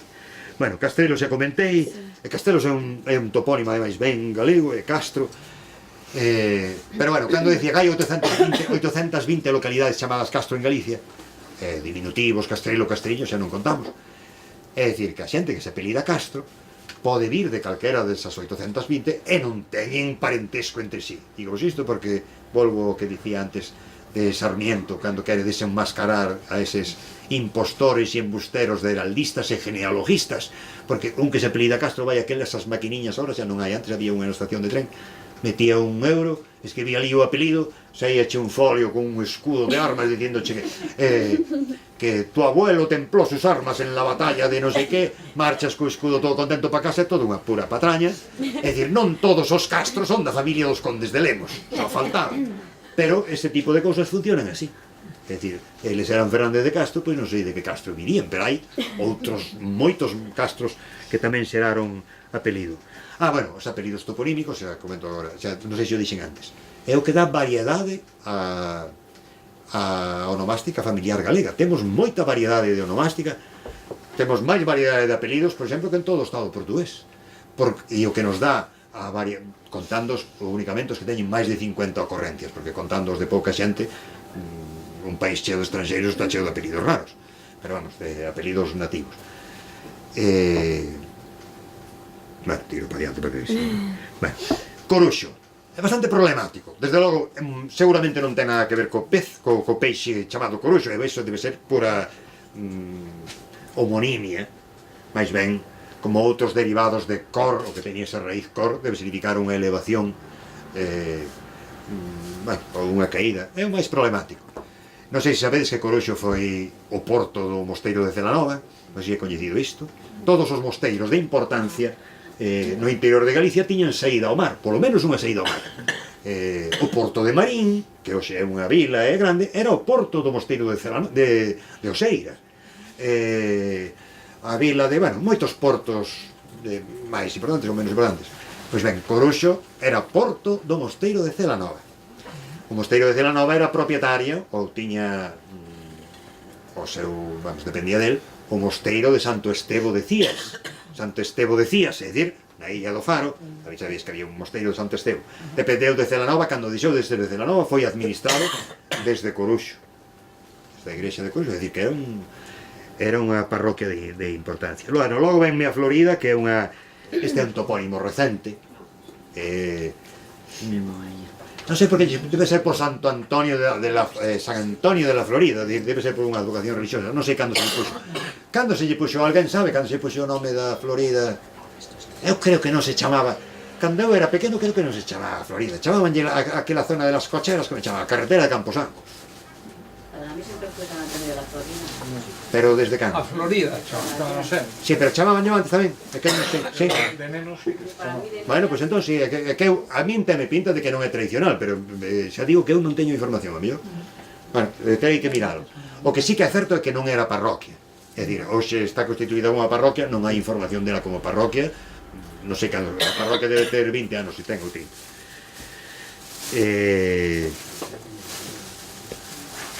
Lavadores. O primeiro que nos chama a atención, bueno, lavadores, é o que parece, porque ás veces os topónimos hai certa tendencia a buscarlle 4 patas ao gato, como se diga, 5 pés ao gato. Cando un topónimo máis ou menos transparente circula unha explicación un pouco peregrina, canto máis rara sexa, máis se difunde, a xente gustan as rarezas. Eu sempre poño este exemplo, no Mesón do Vento, indo de aquí a Coruña, basta comparar na área de servicio para que se vexa como está batida polo aire ali aquela zona. O Mesón do Vento, ese vento é o vento que sopra, o vento atmosférico, igual que hai sitios que chaman ventoso e ventosa porque sopra vento neles. Pois alguén entroulle na cabeza que podía ser de un vento, do latín benedictus, en galego dá vieito, e tamén no norte de Portugal vento teria que ser a forma portuguesa xa bastante para baixo, pero a xente, con tal de non admitir que ese vento é o vento que sopra, é dicir, con tal de ir a pola rareza, pois alguén deulle por dicir que o mesón do vento era un individuo, era un mesón de un individuo chamado vento. Pois aínda hoxe, que xa se sabe que hai documentación, pois de vez en cando eu paso por ali e aínda ven algún listillo a poñerlle un B inicial, porque hai esa cosa que é Toural. Hai 200 lugares en Galicia, ou non sei cantos, que se chaman Toural, é unha palabra derivada de touro, moitas veces era o lugar onde se celebraba o campo da feira ou tal. Unha praza de galego chamase o Toural, de Santiago chamase o Toural. Pois tamén, non sei quen dixo hai tempo, bueno, sei quen me dixo, Ricardo Carballo Calero, difundiu, non estaba informado, pero difundir que seguramente teria que ser o Toral, de toros de leña, porque no pasado se chamaba Praza da Leña, primeiro. A Praza da Leña era outra praza, non era esa, e chamase o Toural como se nada de toros de leña. Se fora de leña chamaría outra cosa, non derivados de toro, eu non sei de ningún. Vamos, a palabra toro non produce toponimia. E aparte que hai lugares chamados o Toural, hai outros 200 por aí adiante. Bueno, pois aínda hoxe, bueno, quer dizer, hai un mes, ali nun dos rótulos da praza, pois tamén alguén que lle corrixiu como se fose unha hipergalinización poñerlle Toural. Se a xente gustalle máis a rareza que a... Bueno, todo isto viña por lavadores. Pois lavadores é o que parece. A xente que lavaba millor as mulleres que lavaban, porque era un oficio feminino, porque estes lavadores, bueno, hai en Portugal outras dúas parroquias, pero que ademais temos información que se refire non ao lugar, sino á xente, que di, bueno, fala de, vamos, hai un texto onde di das lavadores, e que o que me interesa decirvos que este lavadores tiña artigo e era feminino, porque non sei se é sabido que as palabras terminadas en or non tiñan marca de xénero, era o señor e a señor. Señora empeza a usarse a partir do século XIV, pero as palabras que acababan en or tanto eran para masculino como para feminino. O que dá nome á parroquia de lavadores eran lavadoras propiamente. Xa se entende que non son as máquinas, non? Matamá é un composto de mata. Digo que hai referencias, un dos lugares chamados lavadores en Portugal, cerca do Porto, dese hai referencia ademais da actividade económica, efectivamente, lavaban para a xente da cidade, porque hai parroquias que teñen o nome do oficio ou da actividade económica dos... Eu vivo na parroquia de Peitieiros. Durante moito tempo pensei que Peitieiros era un fitotopónimo, porque peite é o nome de un determinado tipo de cardos. Hai un cardo que lle chaman peite, un cardo grande, porque é o que se usaba para cardar, cardar, que é peinada. Bueno, pois, eu pensei que Peitieiros era un fitotopónimo, porque en Portugal tamén hai peitieiras, con feminino, que tiña que ver cos peites, pero manexando a documentación antiga, vin que non, que é o oficio dos fulanos, eran fabricantes de pezas para teares, bueno, máis ben, eran fabricantes de teares, e o de peitieiros é dos peites. Hai unha parroquia ao lado que chaman borreiros. Borreiros poden ser depósitos, como queda ao lado do río, pode ser o depósito que arrastra o río, a borra, como as borras do café, é o depósito que deixa. Pero tamén se chaman borreiros os que traballaban a cera, pois a parroquia de Borreiros, sei agora, por documentación, que era de borreiros, é dicir, de xente que vendía o que traficaba con cera virxe, cera en bruto. E na vila de Baiona había unha rúa dos borreiros, e todos os que vivían nesa rúa tamén se dedicaban á cera, eran cereiros, diríamos hoxe, ou veleiros. Bueno, matamá é un composto do substantivo mata e o adxetivo má. O adxetivo má o masculino, má ou má, ou se diríamos mal ou mala, a forma galega perdeu, a forma galega patrimonial, como a do portugués, perdeu o L. En galego, mau e má non sobreviviron ben, porque mau entraba en conflito de homonimia en media Galicia co nome da má, e entón foi substituído por ruín. No galego popular, o contrario de bo é o ruín, non é o mau. E no Brasil igual, unha cosa é boa ou é ruín. O portugués ten máis vivo o de mau, o que non é bon é mau, pero o tradicional para nós, o que non é bo é ruín, que non ten nada que ver co uso de ruín que ten o castelán.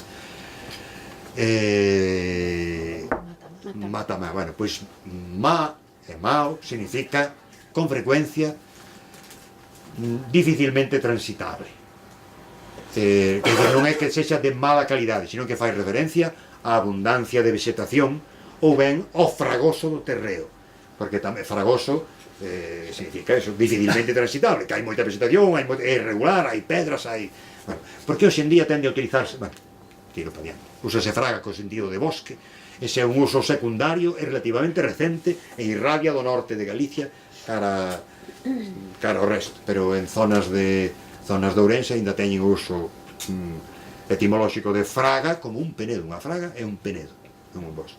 Bueno, matamá é unha mata, é dicir, un bosque, unha mata é o mesmo que bosque, o mato, e era má, a má, porque era dificilmente transitable, porque era moi mesta de vegetación seguramente, ou moi irregular de orografía. O lugar pasa eses sitios se chaman Castro Mao, bueno, non sendo ríos, porque tamén nos ríos hai moito río Mao, non sei se vos son, hai moitos ríos, se chama Río Mao, e ese Mao non é malo, sino que é unha palabra que significaba río, que era humano, non sei se alguén lle soa, hai en León un sitio que se chama Omaña, bueno, hai Humanes cerca de Madrid, río Humanes, bueno, pois aquí en Galicia había, en latín, no latín medieval escriben como río Omano, que é o mesmo que eses Humanes, parece que ten que ver con, non, ten que ver con humidade, con humia, é que todo isto está emparentado coa humidade, o nome do río Umia, o nome da palabra humus, e o nome da palabra homo e humanus, están emparentados, porque, segundo moitos mitos, neste caso os xudeo-cristiáns, pénsase que o ser humano foi construído a partir da humidade da terra, ou do ar, non? Matamá, imos acabando, tedes que disculpar, que xa está a xente ca fame da... Matamá ten moitísimos lugares tamén. Ben, logo xa ven Vigo, Navia. Isto creo que tamén é ben coñecido, que Navia...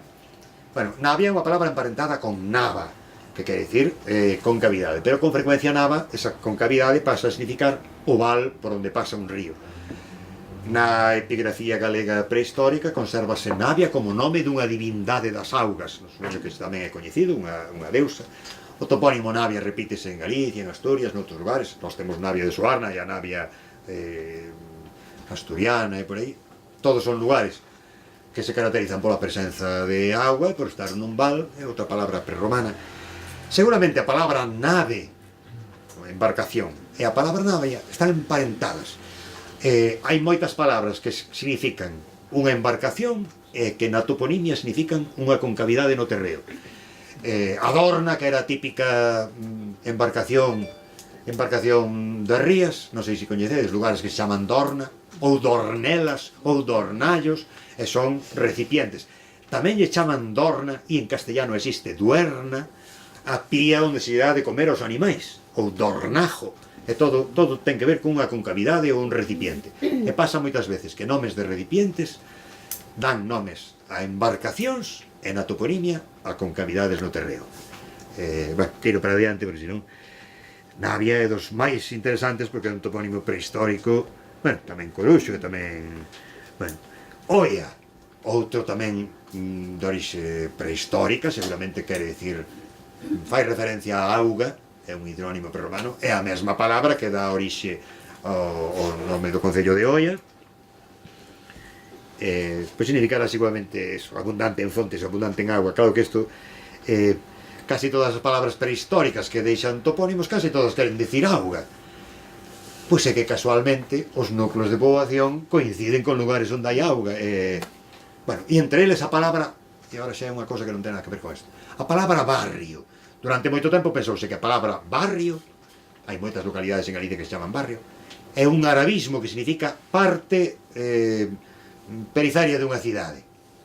Pero, agora sí que se me viría ben, bueno, se tedes curiosidade, se colledes a páxina do Instituto Nacional de Estatística, non sei se alguén ten visto, o Instituto Nacional de Estatística Español ten unhas páxinas dedicadas a nombres e apellidos. Entón un pode buscar ali a frecuencia de un tal foi o nome máis imposto o ano pasado, bueno, e logo tamén permite, igual que temos a cartografía dos apelidos de Galicia, que permite buscar polos concellos galegos, en internet na páxina do INE pódese buscar a distribución de un apelido por provincias ou, bueno, por provincias do conxunto do Estado. Pois ben, se barrio fose un arabismo que significaba parte de unha cidade, eso é como se usa na lingua común usándolo, pero na toponimia significa outra cousa e non é un arabismo, porque xa hai lugares chamados barrio antes da islamización da península. Pero digo, se mirades aí na páxina do INE, o apelido barrio é un apelido típico do norte de España. Eso non se corresponde con un arabismo. De maneira que barrio, o meu pai naceu nunha aldea que se chama Barrio, e eu creo que se chama barrio porque abundan as aguas. É dicir, non ten nada que ver con barrio no sentido en que usamos hoxe falando. E máis, en Portugal teñen lugares chamados barrio, son lugares con auga, cando no léxico común a palabra que teñen para esa outra, para o arabismo, é bairro, que non é barrio, senón bairro, é outra palabra. Salláns é problemático, é oscuro, eu creo que vende un nome persoal de orixe sueva, igual que Candeán, un nome Sánila. Hai outros Salláns no concello de Moraña, creo que é. Este foi castelanizado en Sallanes, e durante moito tempo o nome oficial era Sallanes. En cambio de Moraña nunca lle tocaron e sempre foi Salláns. Misterios da toponimia, non se sabe por que ás veces uns se castelanizan e outros non, pois Salláns. Xa estou acabando, se estou non é bueno. De todos modos, se tedes algunha cousa, algunha curiosidade, algún topónimo de Vigo, podedes ir preguntando, porque Yo solo quería preguntar... despois de Salláns sales ya ben Vigo, e Vigo se comentéis. Sí. Solo quería preguntar, es que acabo de entrar. Venga, No pues. sé ¿De qué están hablando más o menos? ¿Me puede decir? Perdón, es que...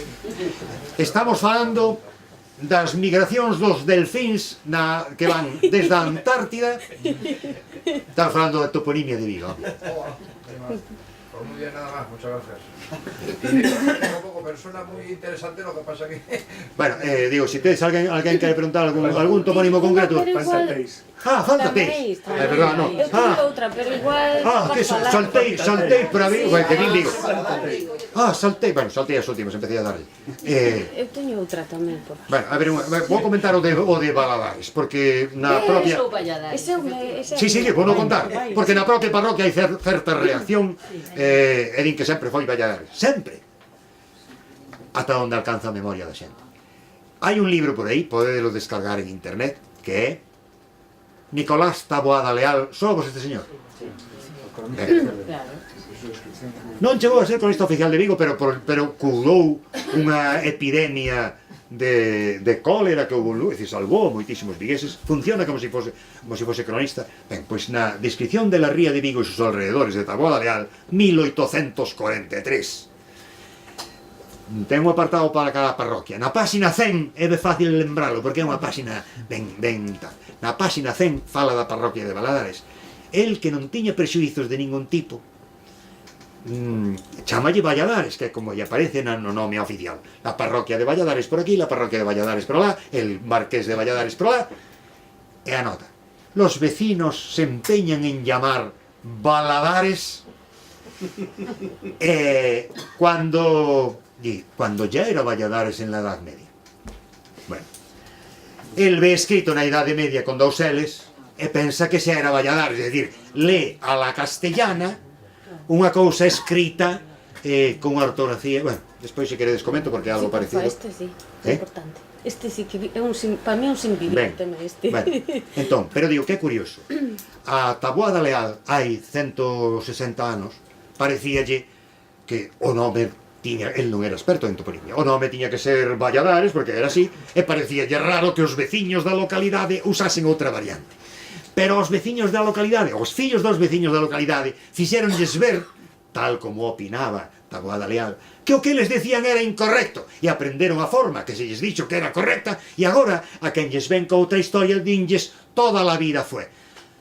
Este é un fenómeno que sucede con relativa frecuencia. A toda a vida que di a xente neste tipo de declaracións son ata onde alcanza a memoria de unha persoa.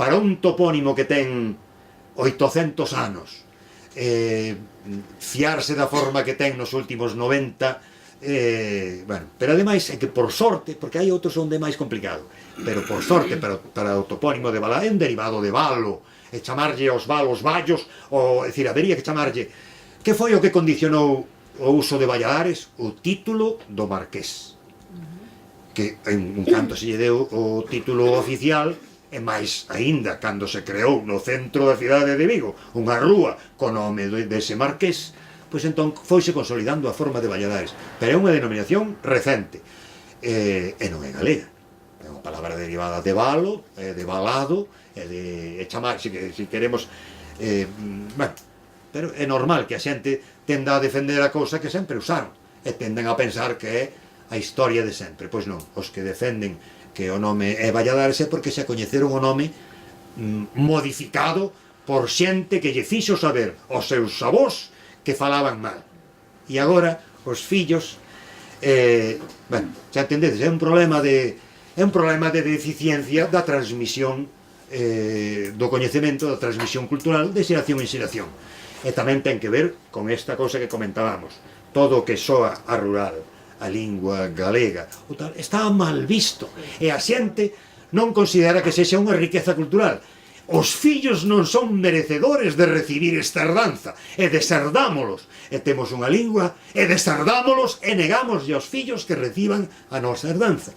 Ten que ver cos presuizos que creen que esa riqueza nosa é unha pobreza, é dicir, é un problema de, o que sempre se di, de autodesprezo. O de Valadares e outro que me queda Teix, outro dos problemáticos con Coruxo e con tal, pero deste con certeza é prerromano, porque as grafías con que aparece na época medieval, como tens, tex ou tes, non sei se alguén ten visto como aparece na documentación medieval, ás veces aparece tex, T-E-X. Bueno, parece que é dunha raíz ten, hidronímica tamén, ríos que teñen enchentas de vez en cando. Pois ao mellor algún pequeno regato, porque aí non son ríos grandes, pero cursos de auga que poden desbordar. En castelán existen ríos por aí adiante en diferentes territorios da península que se chama río Tena, soavos de onde ven o apelido Tena, Luca de Tena, que é o mesmo que o río Tea, nos, co N perdido, porque igual que nos decimos en latín din bueno, e nos decimos bo, perdese o N, pois o Tena do castelán é Tea, noso, pois é o mesmo, está emparentado co nome de Teis. Creo que se acabaron. A ver, algún... Zamáns. Ah, Zamáns. É verdad, que despistado estou, sei que saltei. Bueno, eu creo que este tamén é dos problemáticos, tamén é prerromano. Eu creo que é un etnónimo prerromano, que eran os sámanos, é dicir, que é un nome dos habitantes de un sitio. Bueno, do sitio, pois, do pé do Galiñeiro. É probable que estea emparentado co nome do concello de Samos, e en Cantabria creo que hai Sámano, non sei se vos soa o apelido Sámano, que é e hai Sama de Langreo, Sama de tal, é dicir, que é probable que este Z inicial, pero xa digo, esta é unha hipótese, así como dos outros falei con máis firmeza, é probable que o Z inicial que siga Zamán sexa unha ultra corrección, que é moi común nas zonas de fronteira de áreas de seseo con zonas de non seseo, que haxa confusións. Por exemplo, eu vivo, xa dixen antes, vivo en Peitieiros, o lugar onde vivo chamase Os Amados, pero un que hai ao lado que xa é de Couso chamase As Rasas. Na fala local é dificilísimo dar con alguén que diga as rasas, o habitual é as razas, que son estes ultra, pero aquí pasa moito, chamámoslle cíes, chamanlle cíes, as cíes, supoño que é sabido, e na época medieval eran sías, teria que ser con S, pero aí quedou pois, unha mala interpretación, é dicir, que os portugueses teñen moitas máis problemas de grafías, poñen SS cando tiñan que ter un C, ou teñen un C cando tiñan SS, porque valen para o mesmo. O chouzo teria que ser o chouso, é dicir, en nunha zona onde non houvese seseo dirían chouso. Eu xa dixen antes que era de Larín. Na miña zona, o que aquí se chama unha tomada, é dicir, unha terra que era de monte, pero que se lle gaña ao monte para cultivala, bueno, pois ali unha tomada chamase unha chousa. Que quer dicir? É pechada, cerrada. Entón o daqui tiene que ser chouso e non chouzo, pero por ser área de, pois pasa o mesmo que as cíes, e posiblemente que a Zamáns, pero se digo que Zamáns é unha hipótese porque non teño suficiente documentación antiga para saber de onde ven o Zamáns. Quedou algún máis? Calvario. Cal? Ah, o Calvario. Bueno, o Calvario debe ser relativamente recente, como nome de Calvario, porque no catastro de Ensenada, por exemplo, chamanlle, porque é o Calvario, chamanlle a vila, chamanlle o Seixo, é dicir, os lugares que hoxe son o Calvario aparecen mencionados. O Seixo, que era a parte alta do Calvario, era a vila de Santa Cristina. E onde remataba a parroquia de Santa Cristina era Par da Vila, que é Pedra da Vila, era o marco, porque ese Parda non é que queda ao lado de, sino que é de Pedra de, como Paradanta, é Pedra de Anta, outra redundancia. Acabo de lembrar antes cando comentei estas redundancias, cando lle volven poñer Praza da Quintana, Río Guadiana, pois Paradanta. A Anta xa é unha pedra, donde a pedra da Anta é outra redundancia. Bueno, cal era este que acabo de dicir? Podes comentar. Ah, o Calvario, ben. Entón, eso é que quería comentar. Entón, había un Calvario, era un Vía Crucis, que non sei se quedou algún resto ou se alguén ten noticia, pero igual que outros calvarios que hai por aí, é dicir, unhas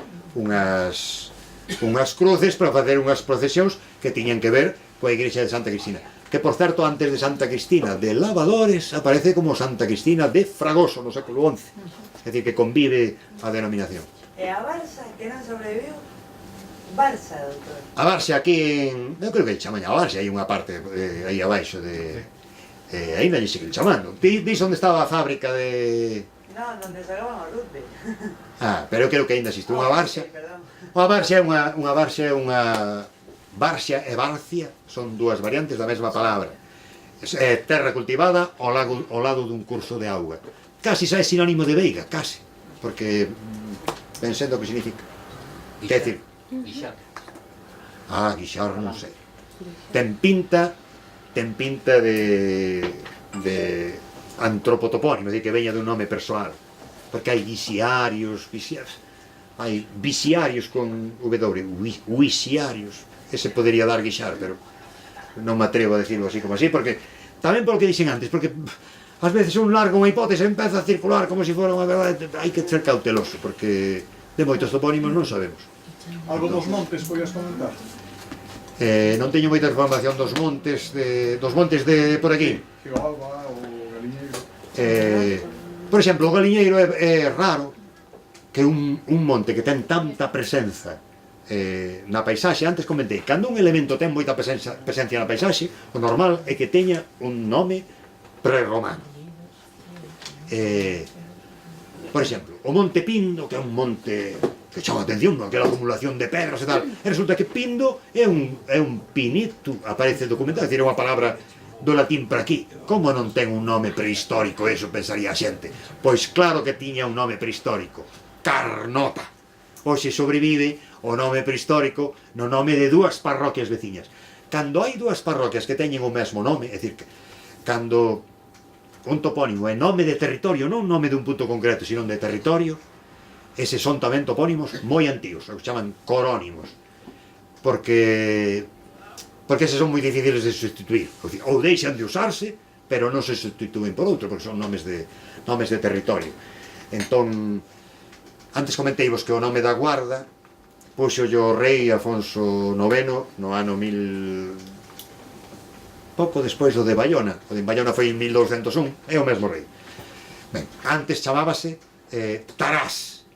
Non hai documentación onde a vila se chame Tarás, pero en cambio sobreviviu como nome de un arciprestado na división eclesiástica. Todo o territorio, o Val de Tebra e o Val da Guarda chamábase xuntos Arciprestado de Tebra e Tarás. Eles non sabían de onde viña eso de Tarás, pero continuou chamándose así, pois era o nome antigo da Guarda. É dicir que os nomes de territorio sobreviven moitos máis tempo. Galiñeiro. Era o Galiñeiro. O Galiñeiro, bueno, pois o Galiñeiro, eu creo que o Galiñeiro tivo que ter un nome prehistórico, non distinto de Galiñeiro, porque Galiñeiro é un nome demasiado recente. Cal sería o nome? Pois, na documentación.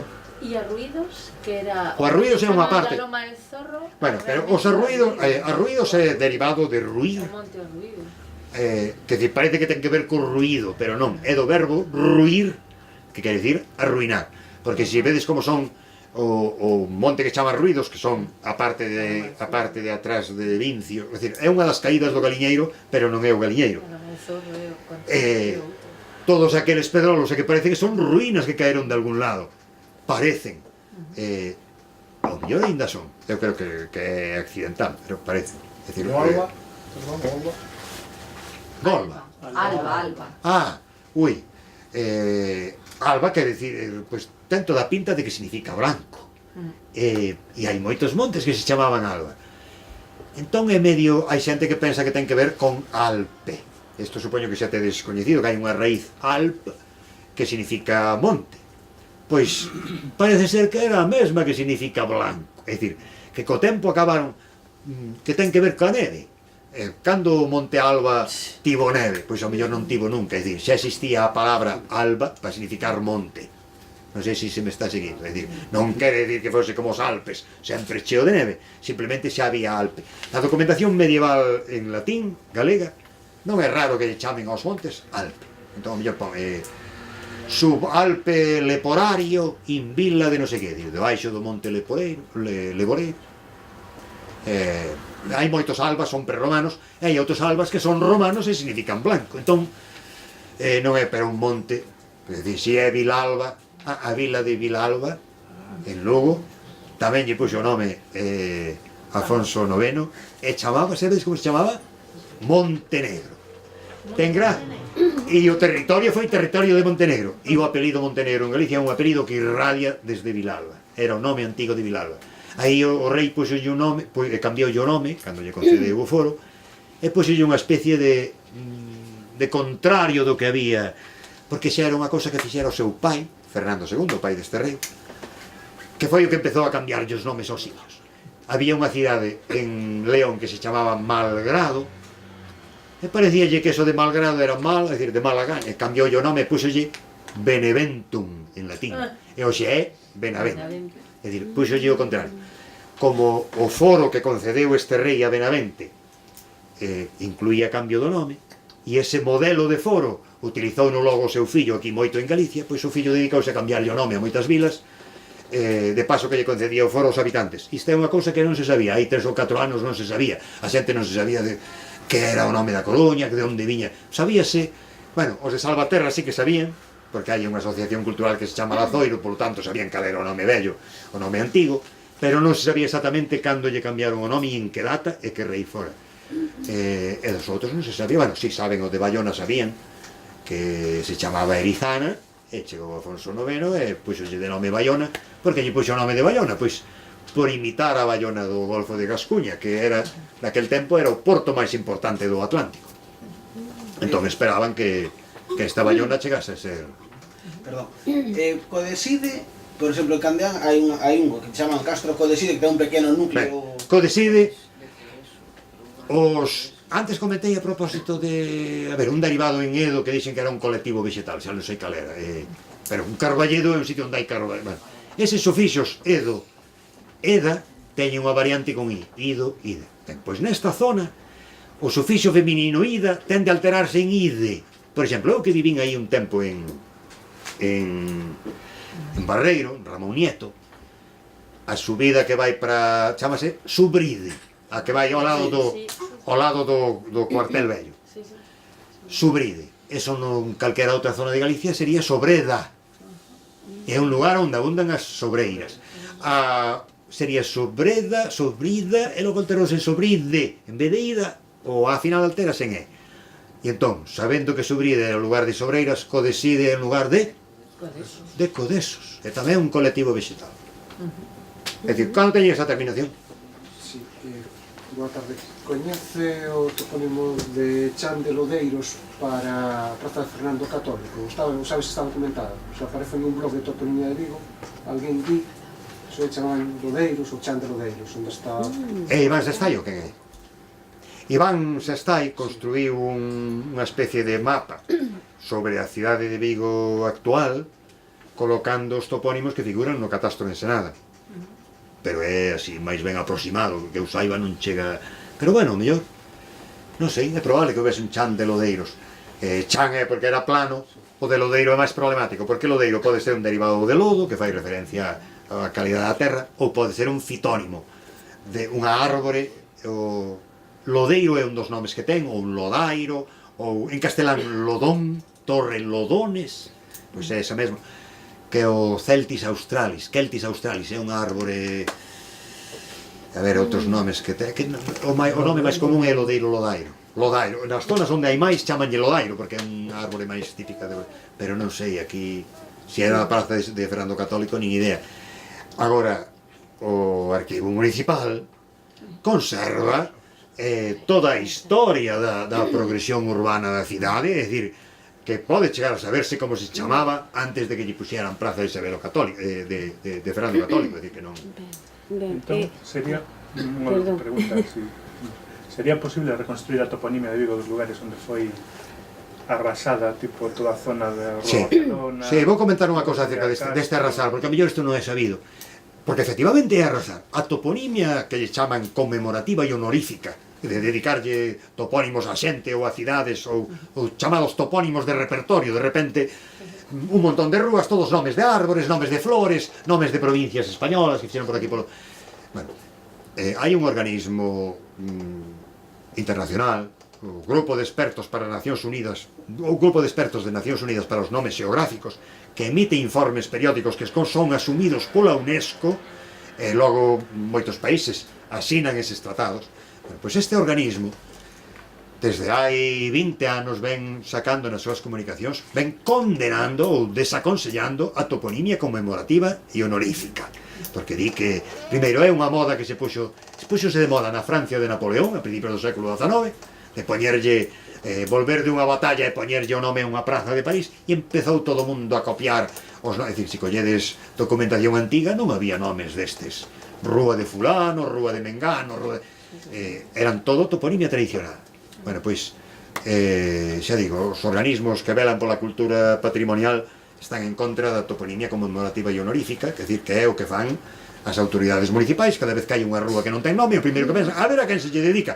Nin lles pasa pola cabeza informarse de como se chamaba ese sitio antes. Pois iso é o que terían que facer para preservar o patrimonio. Ben, amigos e amigas, o tempo vennos en riba, sinto cortar así, pero xa son as 10 e pico. Bueno, eu sinto moito pola fame que pasastes. É moi interesante a palestra, casi era vou ter unha segunda parte, pero o tempo vai nos en contra. Unha última pregunta así... Coia, Ervilla e Ervillas? Coia, Vale. Ervilla, xa me todo xunto. No, e además está moi ben, porque, bueno, colla é posible, tampouco está claro. Saltei un montón de parroquias, non entendo que me pasou. É que facía falta unha segunda parte, está... No, porque non estou me dando, bueno. Colla, é probable que teña que ver con cavidade ou con nome do río Coura, que é un río que vai encavado, é que a palabra cova. En latín cova decíase cava. Os cataláns chaman as bodegas cava, é a palabra... en cambio, en castelán dice cueva e en galego dice cova. É unha rareza, non é a palabra latina, non se sabe moi ben. Cando eu estudaba na carreira, pensábase que se decía cova, que no latín hispánico decían cova, por culpa de un dialectalismo. Co Imperio Romano viñan o mellor xente que eran, en vez de ser latinofalantes e tal, viñan oscos ou umbros, ou eran dialectos do latín, interpretábase así. Hoxe sábese que non, que cova era unha palabra que xa existía aquí, que era a palabra correspondente, porque todas as linguas estas están emparentadas. As linguas célticas e as linguas itálicas están moi próximas entre sí. É dicir que o latín tiña parentes aquí, eles dicían cava e aquí dicíase cova. Entón, cando chegou o latín, a xente xa non aprendeu cava porque xa tiña a palabra cova que era moi parecida. Bueno, pois, creo que colla ten que ver con coorografía, pero tampouco hai certeza.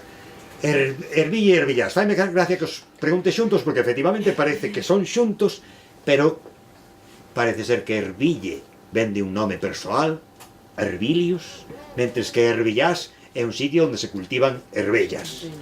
As ervellas, en latín Herbilia, é que claro, o nome de Herbella parece xa nome persoal, Herbilius, por eso se confunden. Bueno, Herville está na ladeira do Galiñeiro e Hervillás está en Vincios, non? Os Hervillás. Bueno, é un lugar onde se cultivaban ervellas. Herbella é un nome alternativo. Media Galicia chamalle chícharos, outras, bueno, o de Herbella hoxe en día seguramente usase menos, o penetrou moito o castelanismo guisante, pero se refírese ás mesmas cousas. E en castelán tamén teñen arveja, que son os chícharos bravos, non os cultivados, pero tamén teñen a palabra arveja, e é a mesma que dos Hervillás.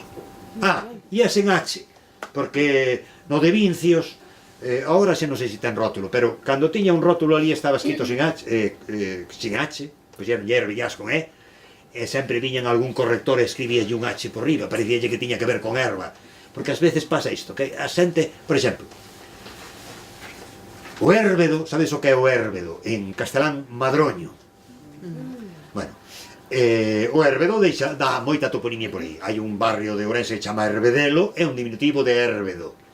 Pero como parece que soa a hervir do castellano, é dificilísimo que teñan os topónimos que teñen que ver cos érbedos, poñenlles casi sempre H, cando manteñen esa inicial herb, non cando se altera en Alba, que entón o río Albedosa xa ninguén o asocia aos Érbedos, pero Érbedosa é un sitio abundante en Érbedos, os madroños.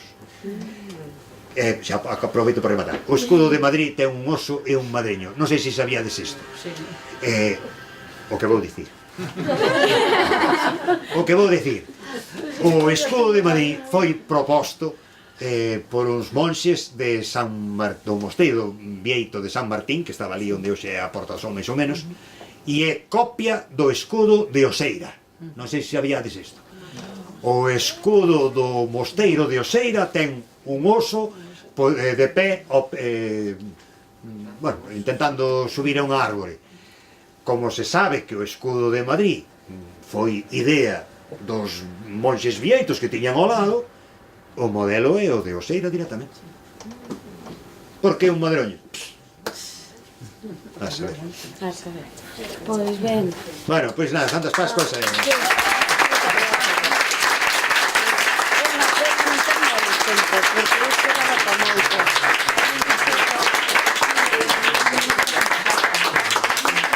Bueno, o que vos pido é que cando vexades que lle van poñer un nome a calquera sitio, esta toponimia conmemorativa e honorífica, porque que ademais moitas veces ás veces xente próxima a min, eu ainda non hai moito, recibí unha carta de un colega pedindo que eu asinase unha petición para que lle dedicasen unha rúa a outro colega. Bueno, pois mandelle unha entrevista que hai con Laxeiro que tamén era paisano meu de Lalín. A Laxeiro ofrecíanlle unha rúa en Lalín e cando viu que rúa era, como? Esta sempre foi a Congostra de Camilo, esta non a quero, non tedes unha que non teña nome.